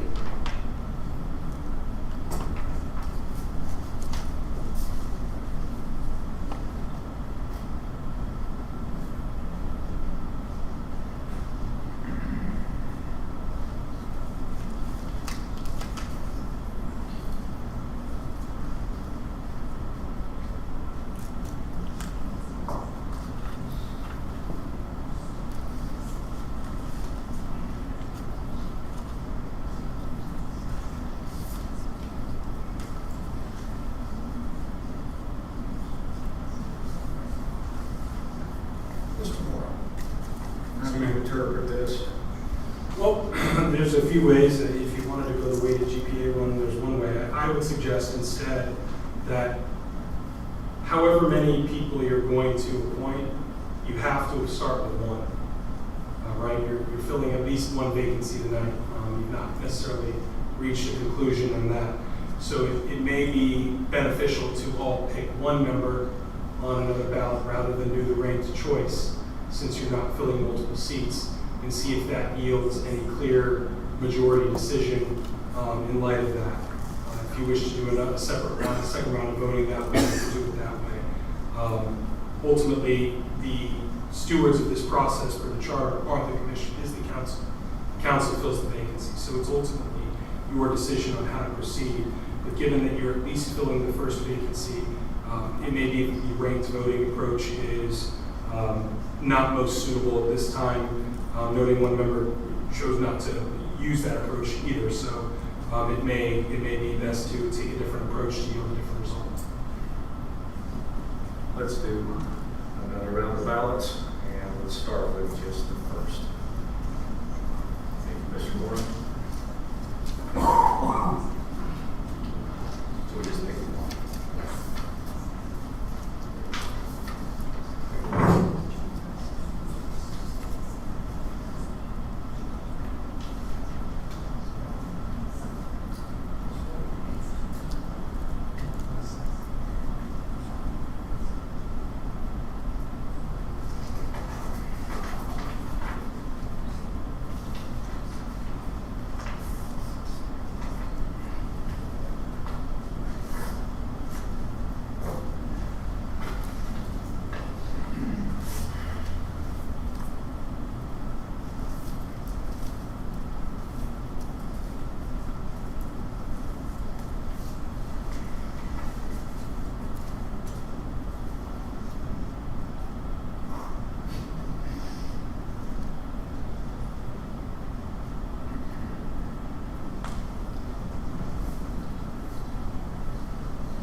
I did. She's good at it. Yeah. I'm back on council.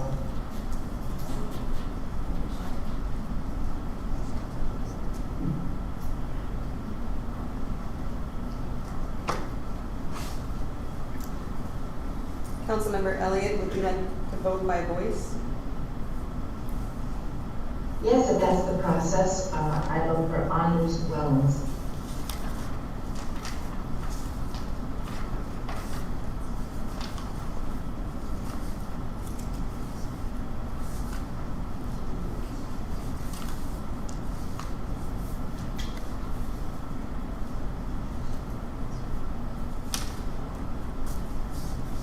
Okay, so in this round, Councilmember Elliott selected Anders Wellings. Councilmember Lloyd Roberts selected David Tinian. Mayor Gaddis selected Doug Prescott. And Councilmember Bankert selected them all.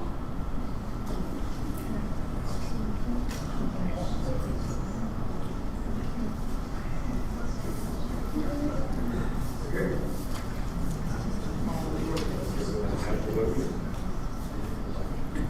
So just for clarity's sake, section 2.06C of the charter sets a vacancy on the council shall be filled by a majority vote of the remaining members of the council. We have 4 members of the council, so a majority vote would be 3 of you. Any person appointed by council to fill a vacancy will hold office, and we've already discussed all that. So at this stage, it is ultimately, again, your process. It sounds to me, based on the way that the voting is working, that there may be some value before you go back to the ballots and having a discussion as a body on what your goal is here tonight and how you intend to proceed. Council? Well, we have an open suggestion of putting one person on, but it's not been, the motion, it hasn't been motioned or it hasn't been approved. So right now, our charter clearly says 7 members. So I don't know how we can vote for 1, I don't know how we can vote for 2. Again, we have 3 people that want to serve council. Charter says we can put them on.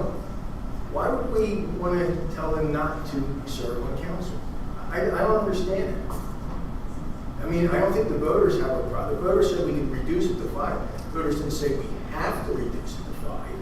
Their term's going to be up at the end of this session. So just put them on. Mr. Roberts. Well, I think it does make sense to listen to the citizens. I realize, Mr. Bankert, that we don't have to do this until the next election, November 26. But my perspective, the way I look at it is the citizens voted by a pretty big margin that they wanted to go to 5. Understanding that we don't have to, it still makes the most sense to me to listen to the voters. Six council members is not an option, in my opinion. We can't have an even number of council members. So by definition, it's 1 or 3. And I think because of what the citizens said, I support the 1. Thank you. Councilmember Elliott, would you like to weigh in on this?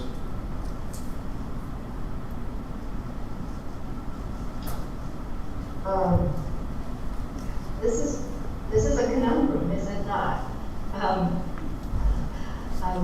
There certainly is no requirement that we fill all positions. But Mr. Bender makes a good point in that they are there. We have people that are willing to serve. At the same time, it also relieves some of the pressure on the voting issues to the extent that we have more, at least during this interim process. I can probably be, I'm having difficulty coming down on a particular position on this one, but I can support either way. We've got good people willing to serve. I'm sorry, say that last sentence. We have good people willing to serve. Amen. All right, and I am aligned with Mr. Roberts. Was my attempt was to go ahead and bring this forward so that it looks like the future of our council, what the citizens voted for.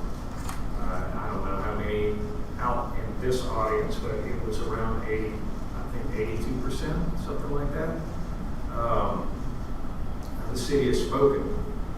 So I am going to stand behind what I'm trying to make happen tonight, which is to go to a 5-member council.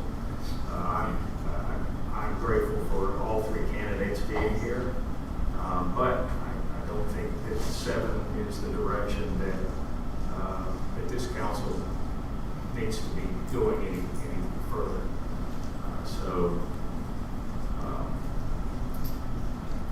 What we're going to have to do is we're going to have to select one.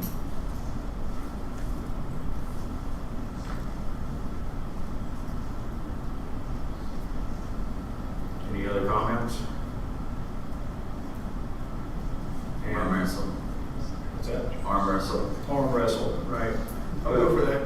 Well, what we need to do is vote again, and yes.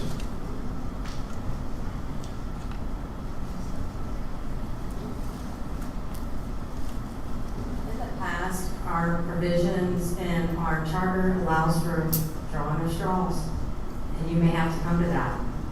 That's Because true. if no one's willing to give, you may have to do that. Thank you. Let's do one more. You know, we're really beyond it, but she came up, so let's hear it. Let's start with Joe Manson. 3 minutes. I won't take 12, I promise you. So, first off, there's no motion on the floor. Mayor Gaddis, if you want to make the motion, you can make it. You can yield the floor to the most senior member, because you don't have a vice mayor, and that would be Frank Bankert. Okay? In terms of whether you put 1, 2, or 3 on, I agree with Mr. Roberts, you can't have an even number. So it's either 1 or it's 3. But what I find somewhat ironic is that this whole vote was sold to the voters on the idea that we can't get 7 good people to run. Well, 3 good people just stepped forward tonight. So you've got 7. And I'm with Frank Bankert. Take them.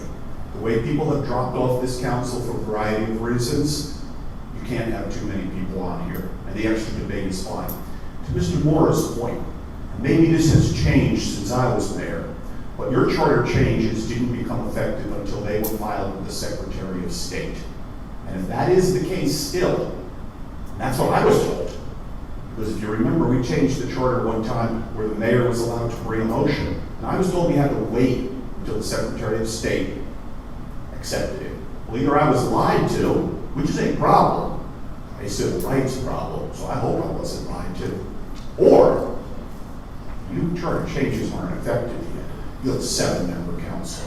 So clarify it, because the worst thing you could do is put people on this council and find out that you did something wrong and everything you did is void. Please, check this through. And if you need to call a special session and do this on another night, this can wait 1 more night. You do have enough for a quorum and you can run the city business. Thank you. Mr. Moore.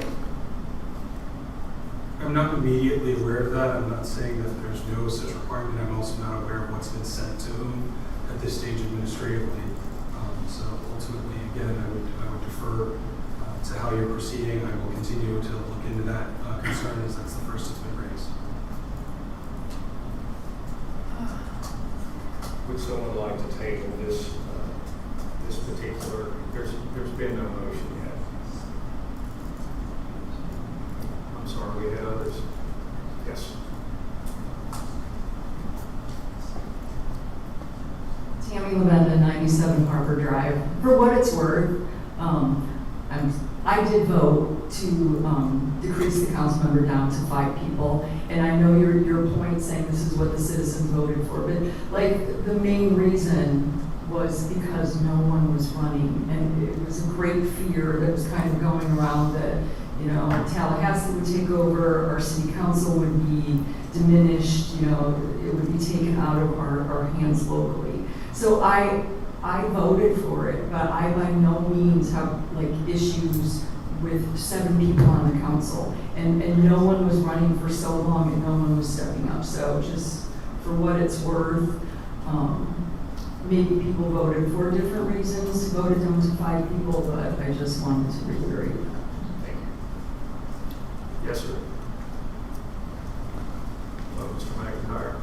Name's Art McIntyre, 3040 High Bishops Drive. Clearly the people did vote and said, let's get this to 5, but I think we need to look beyond just tonight, just beyond the next year. This is more of a long-term situation. And when you compare this beautiful city, you look at the number of council members that have been on the board or on the council, it's greater than communities much, much larger than us. Having 7 has prevented us from getting business done here. We can get good business done with 5. And the votes were supportive of having 5 council members. I think every council member should pick 1 and not try to muddy this up. People have asked for 5, and I'd encourage the council to stick to that. Thank you, Mr. McIntyre. Mayor, if I may interrupt, your charter in section 9.01 states, upon adoption of the charter amendment by majority vote of the electors, council shall have the amendment incorporated into the charter. The revised charter shall then be filed with the Florida Department of State, and it will then be in effect. That is how it reads in your charter. The language from the Florida statute in 166.031 says upon adoption of an amendment to the charter of a municipality by a majority vote of the electors, voting in a referendum upon such amendment, the governing body of said municipality shall have the amendment incorporated into the charter and shall file the revised charter with the Department of State. All such amendments are effective on the date specified therein or as provided in the charter. The date specified therein was immediately effective upon adoption. However, with the language in your charter stating that all proposed amendments shall then be filed with the Department of State and then be in effect, that would militate that the Department of State must have it transmitted to them. I'm not clear whether or not that has happened as of yet, Mr. Mayor. In light of that and in light of the stalemate that we've been in for the past few minutes here, it may warrant tabling this matter to ensure that there's no issue. Thank you very much. Would someone like to table this particular agenda item? I have just one quick question. If we didn't do that, from what you stated earlier, of the 4, we would still have to have 3 for 1 person. That amendment was also part of the charter amendment, so I would recommend that you table this to any concern on what is and is not in effect based on the effective amendment, and we can ensure that all of this is promptly and diligently transmitted to the Department of State post haste. So my recommendation would be we have a special council meeting prior to our work session on the 22nd. That may well be suitable. Everybody good with that? Mr. Baker? No, I think we should proceed as the agenda so states, and follow the charter as the charter so states. I mean, let me read to you what you guys voted on. Shall the city amend the charter to provide for a council composite of 5 at-large council members, including the mayor, as opposed to existing language providing for a city council composite of 7 at-large council members, including the mayor, and adjust the corresponding voting requirements for the council to take action, ? Okay? So it doesn't say we have to put this into effect today, tomorrow, next year. We should have another meeting, put this on the agenda to say that the 5 council members, as the city electorate voted, should go into effect on a certain date. That would be following our charter. That would be following Amendment 2. And the language in the amendment does provide the date, which is, again, because there were 4 separate amendments, all of which were functionally interrelated. And in my following the election, I did attempt to provide you with not just the legal ease of it, but a exposition of how this process would work. My legal advice has been nothing in the charter mandated that you only fill a single position. That is ultimately at the discretion of this council, as the council is the loan body responsible for filling vacancies. So when asked in my FAQ phrase, the electorate approved a council of 5 members, right? I said yes, but not right away. There shall be a city council, and then I referenced the language and explained that the transition is complicated by the fact that you presently have the 3 vacancies. If the council presently had all 7 positions filled, the council would transition to a 5-member council during the November 2026 election. Had there not been any Form 6 vacancies, you would have transitioned at the November 2026 election. And you can still transition at the November 2026 election if that is the desire of the council.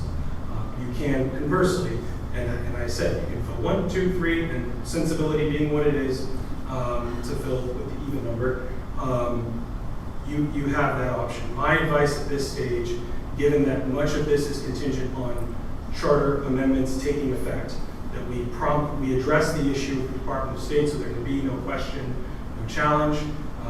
You suggested tabling it to the 22nd.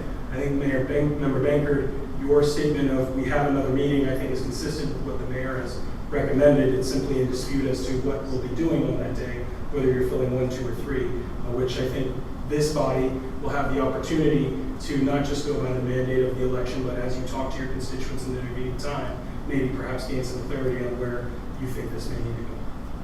But at this stage, my advice to you would be to set this to a later date, whether it be the 22nd or otherwise, to avoid any issue, as even a member of the council suggested there may be legal challenges directed to these charter amendments. But for clarity reasons, putting 3 people on a night would not be violating anything. The question at hand that the voters voted on gave exclusive rights for the council to choose a time, place, and date to put 5 people on that set. I'm not sure that I agree with how that was phrased, but correct that if you filled all 3 positions tonight, that would not present an issue. Thank you. All right, would someone, would you like to table this? I would. Okay. If that's the case, I would suggest making a motion. I move that we table this until some date in the future. Do I have a second? Are we do we want to make it a specific date? I'm sorry. I think it would be preferable to, if given that we know we're convening in 2 weeks, it may be preferable to state that. And if we need to change it, we can provide notice as appropriate. So yes, I think it would be, my recommendation would be that we know we're already convening in 2 weeks, perhaps setting that date to provide reasonable expectations. And if we can't do it then we can notice as appropriate. Did you get that? Tim? I did, and subject to that revision, then I would second that motion. Is the maker of the motion willing to amend the motion to table it to the 22nd? I am. There's a second on the floor. All in favor? Yes. No. Aye. Aye. Aye. All right, let's table. Where is it? I don't think it is. No, I think it is because it's not unanimous. Right, it's not unanimous. Oh, you just love that, aren't you? I'm not loving it. I'm loving what we presented to the people that we couldn't fill 7 spots. We have 7. Let's put people on that want to serve. Why cast these people? There's 3 great candidates who are out there. Why did I? I'm not trying to push you guys back on the floor. All I'm here is to give advice. You folks make decisions. Yeah, but we have 3 great people here. Let's put them on. We wouldn't have had these problems for the record if you would have took my suggestion in December and put 2 people on instead of 1, even though we knew the vice mayor was leaving within 2 weeks.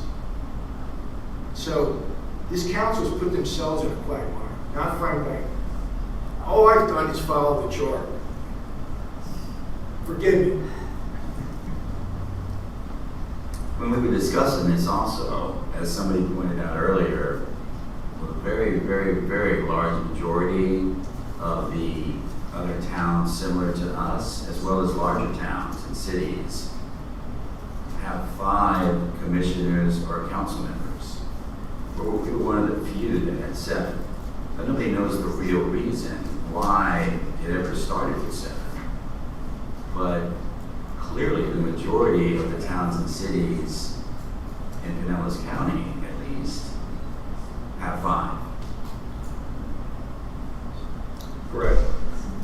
I guess we're just stuck here until the 22nd.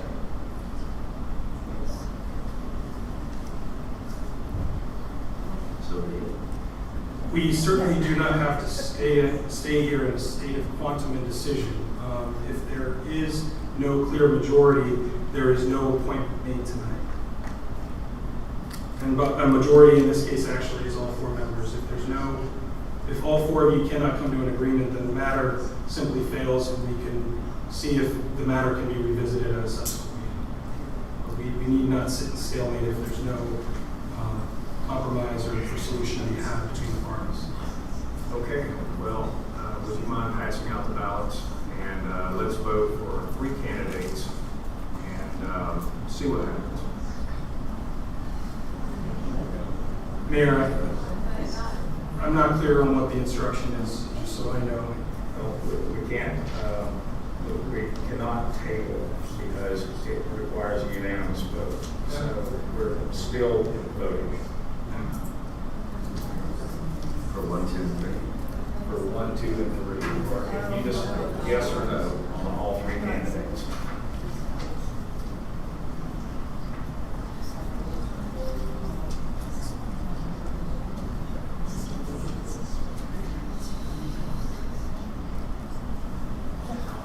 So 1, 2, and 3 is no. Just yes or no.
Councilmember Elliott, would you like to weigh in? Oh, is she not on? She's not connected.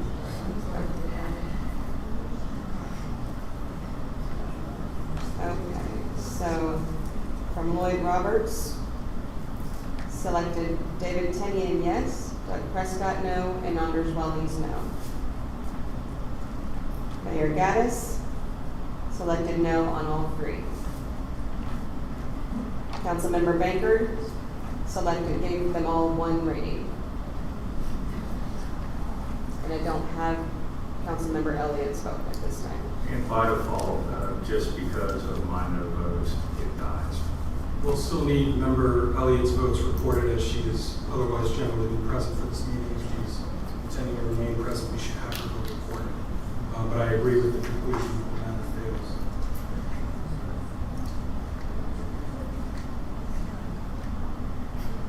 Are you calling her?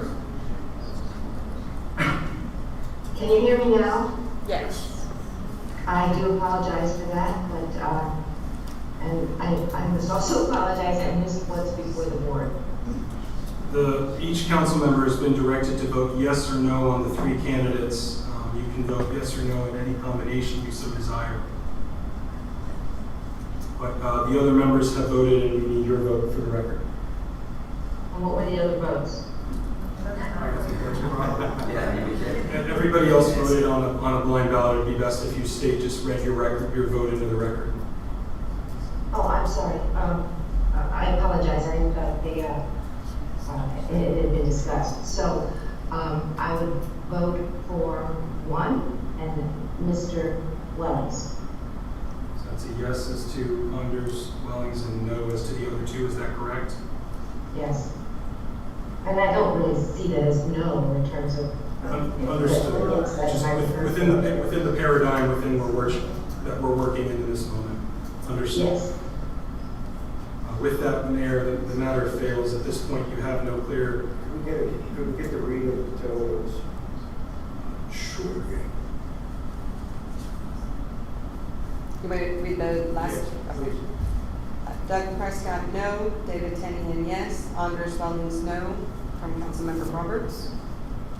Mayor Gaddis selected no on all 3. Councilmember Banker selected 1 on all 3. And Councilmember Shaw selected yes for Anders Wellings and no for David Tennihan and Doug Prescott.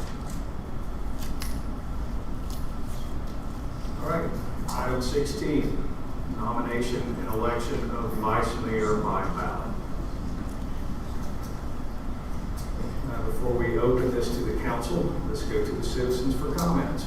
Who would like to speak? Yes. Rita Swope, 8th Street, Bel Air Beach, Florida.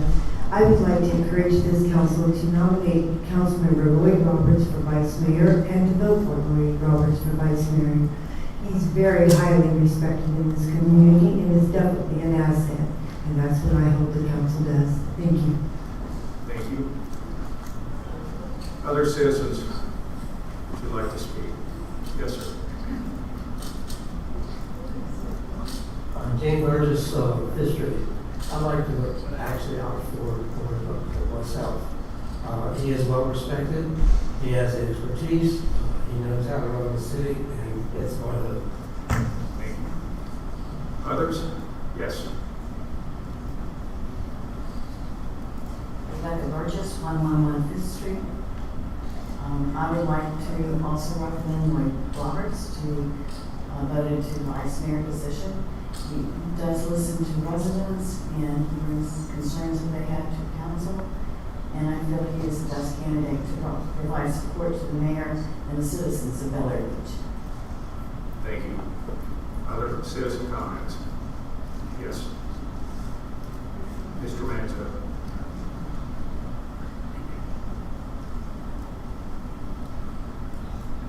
Joseph Manzo. This one's not even close. There's one person who works for the citizens in this, that's up for this nomination. There's one person who went and reached out to the Attorney General when the beach umbrellas and shade was taken away from all of our citizens. There's one person who busted his back and took nothing but grief when he tried to protect the citizens of this city from motorboaters and other motorized vehicles in the swim zones. He was vilified. I know the feeling, but it doesn't stop him. He performs every time. He's prepared every time. We just saw it tonight. He knew the charter. Where's the rest of the people that are supposed to know the charter? Where's the rest of the people that are supposed to be reading the ordinances? There's one person who deserves to be the vice mayor. He has proven it time and time again. The big law firm has the thing for the people. There's one person for the people here. Frank Bankard is that person. And you know what? Your vote for Frank Bankard says a lot about you, not about Frank. Because those of us who know what Frank does for the people, we know that he's a fighter. And whether he's vice mayor or he's the newest council member, he's always going to be there for the citizens. I wholly endorse you, Frank. I hope that this council does too. You would be a great vice mayor. Thank you. Yes, sir.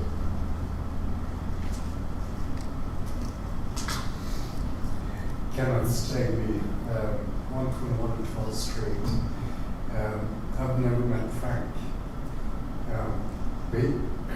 He clearly knows Bel Air Beach, the charter charter, and he's a frank, outspoken, pardon the pun, person who says what he means.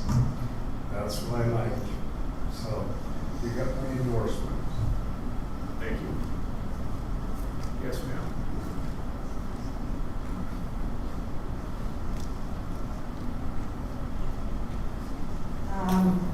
I strongly recommend Mr. Benkart because I've seen how he loves his job, what he's doing. With the situation of my house, he came to me in that morning, 7 o'clock, in the house and said, I'm going to look around and see where you live. Let me take a look on the situation. Even he said, Iris, I can sit here with you and draft the letter. And even, he did not stop there. He called Pinellas County, is that correct, Mr. Benkart? And tried to resolve the matter. He tried to hit the walls for me and for my family.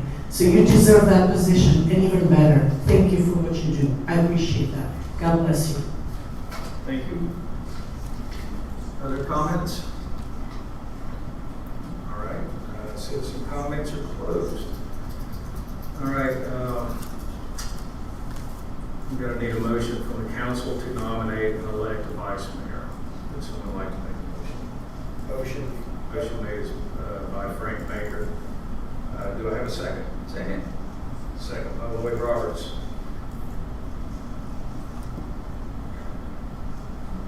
Mr. Baker, you have the floor. Yes, first of all, I really want to thank all the people that wrote in today, yesterday, supporting me. I believe I'm over 40 residents that sent in emails. I didn't know there was a letter writing campaign until my neighbor notified the city Friday. I got a bad foot or I would have not been sick, but I love this city, all right? And I guess the mayor thinks I'm sticking it to him by not proceeding unlawfully. This is the whole problem. Go read the newspapers, and I'm not going to mention anybody's name, but there's a guy that sued Dunedin, there's a guy that sued Madeira Beach because they did it wrong. Some of those lawsuits were over $150,000 in awards and damages. I caught 5 errors, actually 6, right? 3 just tonight in charter provisions that we were going to violate. Now, I think we should have a vice mayor that's loves the city. Not saying Roy doesn't. He's a great man, all right? But someone that really wants to serve the people lawfully and wants to get into what the city and charter is all about. If you don't want the charter, I don't think you can remove it, but you need to follow it. We have all these ordinances, and the charter is for the council to follow, like the Constitution of the United States. So, in the state of Florida, I mean, I really, look, I really would like to be vice mayor, okay? But it's just a title. It doesn't give me any more power. But I think I deserve it. I'm the senior council member here. I volunteered for 10 years at every event I've been asked for. I've missed one beach cleanup since the existence. I mean, sandbagging, I'm there every year, helping the residents out. That has nothing to do with the vice mayorship. It just shows that I am in tune with the city and love the city. Even though there's some people that hate me, because I made alliances with some people they don't like. Well, God told me to do that, all right? So if you have a problem with that, go talk to Jesus Christ and God, all right? All right? I am glad I made alliances with people that other people don't like. And I'm glad I can call other people, residents, friends, whatever. That is a great thing I think is accomplished in life. That's all I can say. Councilmember Elliott, do you have any comments? I do. I want to say that I will be voting for Mr. Roberts, but for several reasons. One is, part of this role is to be able to assist the mayor, and I think that there would be a good working relationship there. The other side of it is that I truly appreciate, respect, and encourage Mr. Bankard's independence, his diligence, his expertise. There's no question in terms of his commitment and his interest in doing the right thing.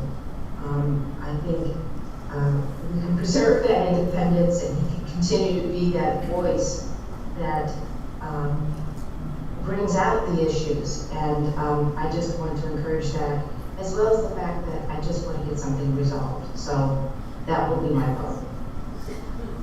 Thank you for those comments.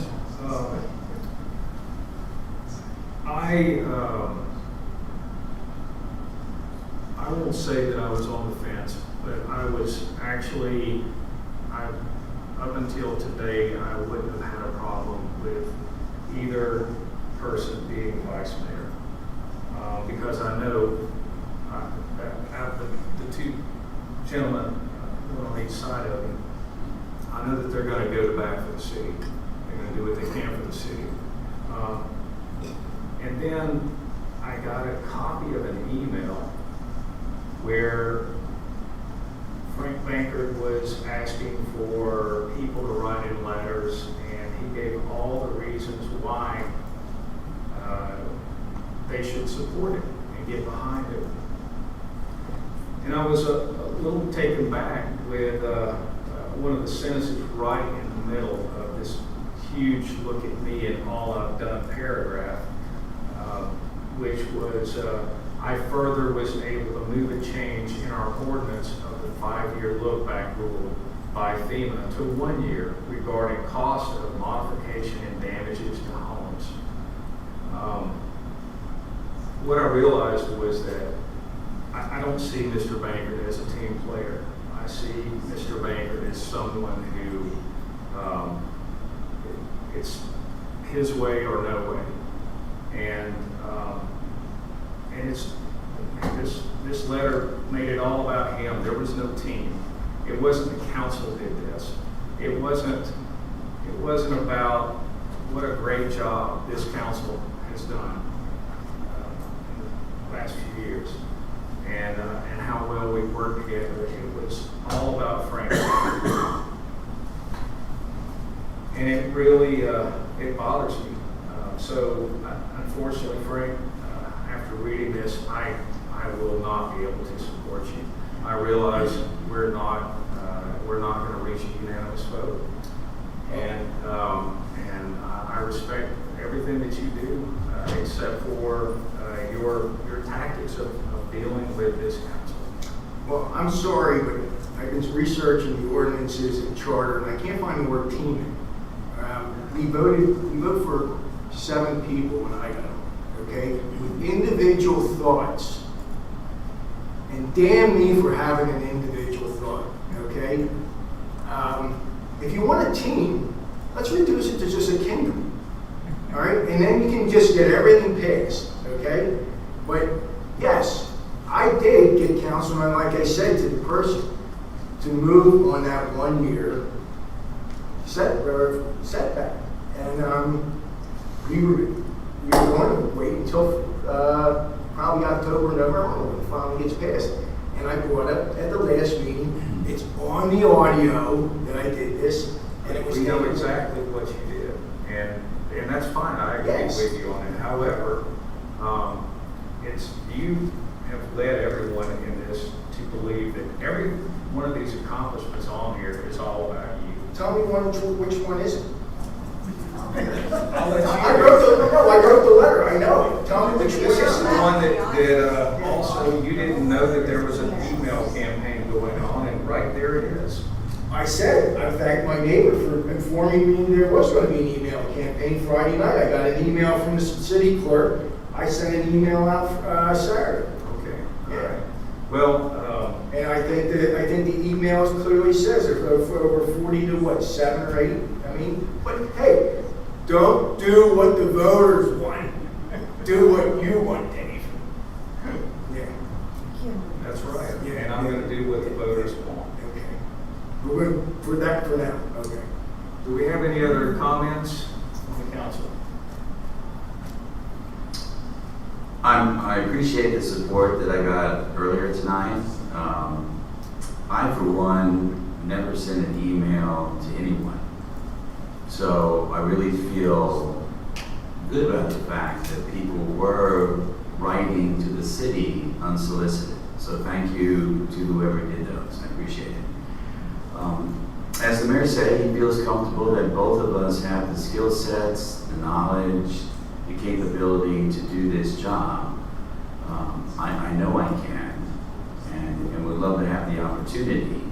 And I wasn't going to really delve into this email because I got the same email as the mayor did. But the final sentence is the one that made me very not happy, which said that he was the only council member that did not say that we view this as a thankless job. I have never said that in my life, nor would I ever.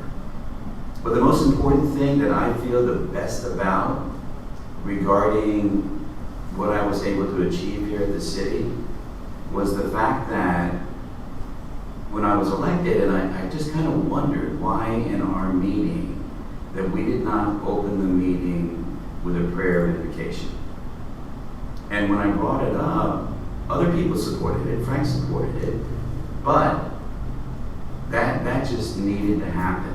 Because when we have these meetings, I'm confident that when we open it with a prayer, he's listening, and he's happy that we're involving him in this meeting, and we're asking for his help and direction.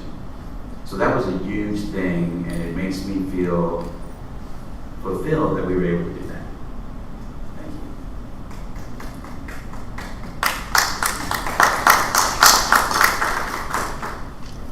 you. Any other comments from the council? Nope. All right. Let's take it to a vote.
Councilmember Elliott, would you like to record your vote for the record?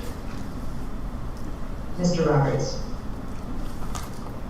Councilmember Bankard voted for Bankard. Mayor Gaddis voted for Roberts. And Councilmember Roberts voted for Roberts. Thank you. All right, so we're obviously not getting anywhere on this. I would say that we need to add this agenda item to the 22nd meeting also. All right. Mr. Mora, are you sure that the data will have been transmitted from our election results? We will make every effort to see that that is done, and if there's any reason that can't be done in that timeline, we will meet that point. All right, thank you very much. All right, now we'll move over to item 17. Select 2 council members for voting alternates on the Big C. Let's go to the citizens for comments. Anyone like to comment on this one? All right, council, I need a motion to select the voting alternates for the Big C. Would someone like to? So moved. All right. Elliot, and would someone like to second that? Second. Second by Roberts. So we're looking for 2, right? Yes, but right now, I'm going to give Elliot the floor, and then we'll work this out. Ms. Elliott? Are we looking for nominations at this time? Oh, we're doing, you know what, this is not quite as serious as a vote. We need 2 delegates for the big C. I'm just looking for nominations at this point. I would really be happy to serve in that capacity. I am very much interested in beach community-related issues, and that organization is at the core of it. So I would love to have that opportunity to serve. All right, we have a nomination for Kim Shaw Elliott. Second. That's it? Second. You second that one? All right, that's 1. Do we have a nomination for the second delegate? I would nominate myself. All right. Roberts? I'd like to second that one. Second. Second by Baker. So we have a standing motion right now for Elliott and Roberts. I think we can just do this with them all in favor. All in favor? Aye. Aye. Any opposed? Aye. Okay. And so Elliott was first. Roberts, you're second. Everybody good with that? Yes, sir. Okay. That one was easy. Number 18, consideration of reappointment of Citizens Advisory Committee members. Ron Siganek, Mark Golden, John Hanzik, Robert Reesberg, and Thomas Elliott, and appointment of Tammy Lavenda as an alternate member. Let's go to the citizens for comments. Anyone like to speak on this topic? All right, citizen comments are closed. Before we continue, I'm going to need a motion from the council to reappoint. I'm going to go ahead and finish the statement, and then I'll give you the motion. Appoint to the Citizens Advisory Committee based on staff recommendations. The motion is made by Frank Banker. Do I have a second? Second. Second by Lloyd Roberts. Mr. Banker, do you have the floor? As read into the record, I ask for a motion to move. All right. Vote. Anyone else like to comment on this before we vote? All right, let's just do a real quick. All in favor? Aye. Aye. Any opposed? Aye. All right, we're good there. And I appreciate all who step back up and serve another term. And also, Ms. Lavenda, congratulations. Number 19, consideration of reappointment of parks and, why do we call it park? There's more than one. Why do we always call it that? Reappointment of Park and Recreation Board member John Wagner. Let's go to the citizens for comments. No comments? Citizen comments are closed. I'm going to need a motion from the council to reappoint John Wagner to the Park and Recreation Board based on staff recommendations. Motion. Motion So by Frank Baker, second by Elliott. All in favor? Aye. Any opposed? All right. And congratulations, and thank you again for stepping up, Mr. Wagner. Number 20, consideration of reappointment of Planning and Zoning Board members Angela Berry and Brenda Bunacera. Let's go to the citizens for comments. All right, citizen comments are closed. Need a motion from the council to reappoint Angela Berry and Brenda Bunacera to the Planning and Zoning Board based on staff recommendations. Motion. Motion made by Frank Baker, second by Elliott. Mr. Baker, would you like to speak on this? As proposed, on the record, I would like to bring it to a vote. Anyone else? All in favor? Aye. Aye. All right, motion passes. Thank you, Ms. Berry and Ms. Bunacera, for your continued service to our city.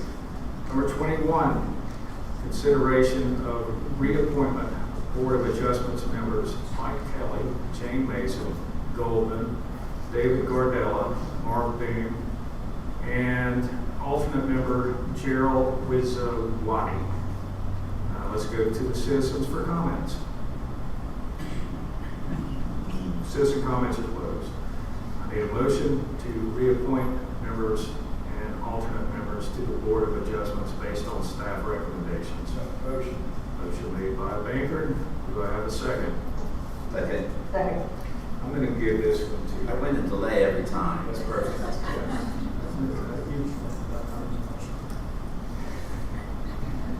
I'm sorry, Mayor, who did you give the second to? I'm going to give it to Elliot.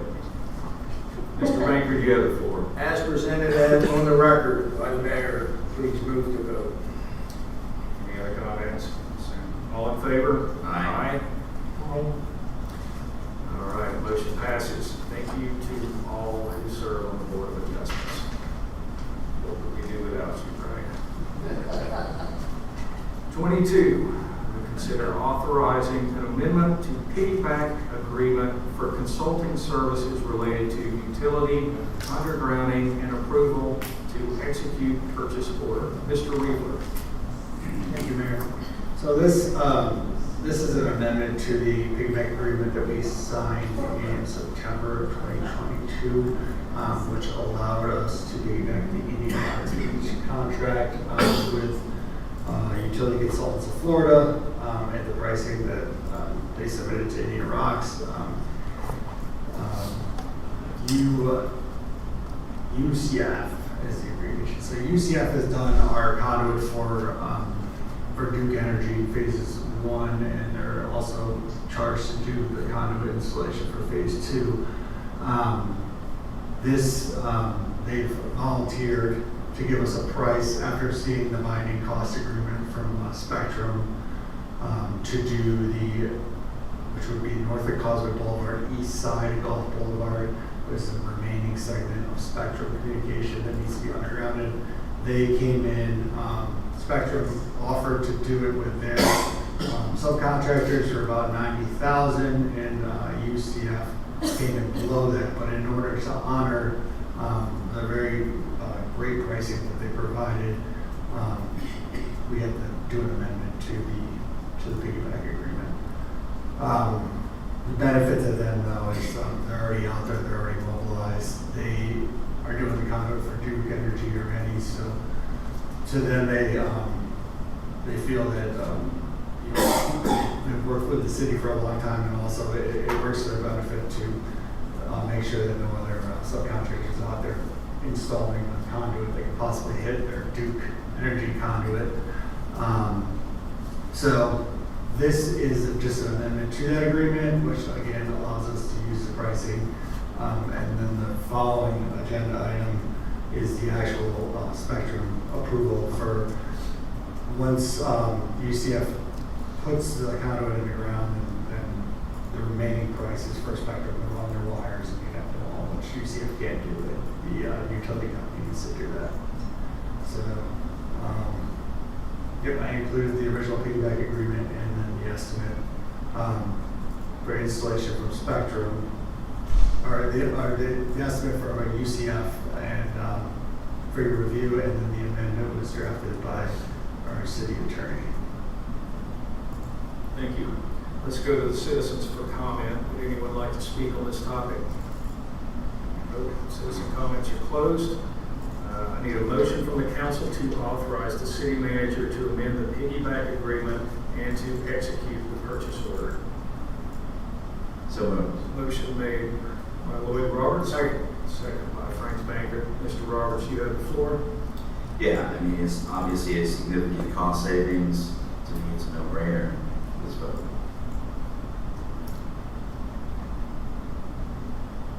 Councilmember Elliott. I could use a little more information. So we know that Spectrum bid $90,000, then the UCF came in at $1,600 less than that. So I understand those numbers. The total request is for almost $150,000. So explain to me what the difference is. Are you looking at, which item are you looking at? Because if you look at the first item that we were just discussing, yeah, they came in below what Spectrum's subcontractors quoted.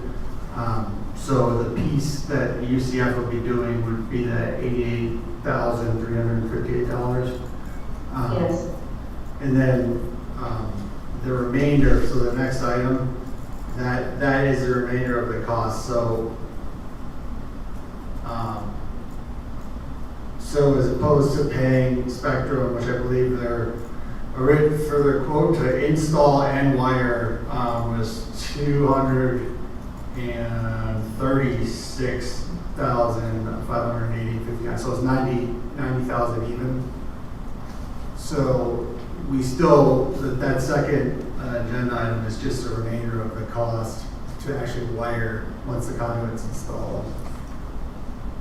Is this the project that we received a grant for? We get reimbursement from Penny for Pinellas. So it's not exactly a grant, but it's dedicated funds. And it was dedicated for beautification projects, so. Yes, a lot of golf over. All right. Thank you. Any other questions? No? All right, let's vote. All in favor? Aye. Any opposed? Ms. Elliott, I didn't hear your vote. Aye. Okay. Motion passes. Mr. Reefer, you may proceed. Yeah. All right, number 23, consider authorizing the execution of a purchase order with Charter Communications. Mr. Reefer, I think you just covered this, but This is just per our purchasing requirements. You know, over a certain amount needs to be approved by City Council. This is a purchase order that only Charter Communications can actually offer for the service. So it's just the official approval to execute the purchase order to get the wiring done. all right, thank you very much. Citizens, anyone like to speak on this topic? All right, citizen comments are closed. I need a motion from the council to authorize city manager to execute this purchase order. So, Second. Roberts and Baker. Mr. Roberts, comments? is this Mark? Mark Porter is with the utility consultants in Florida. Right. And then Spectrum Communication, I'm dropping his name right now, but yeah. This is to finish up their job. Right. Once they're closing on the east side. I had met with him before, very skilled, understands what we need to do, which is what I'm supporting. Any other comments? I just want to mention it also when we did the south of Causeway Boulevard section and we used the Spectrum subcontractors, we did end up in a lot of delay on things left open for a very long time. Called the submission. So that's Wires. I have recommended.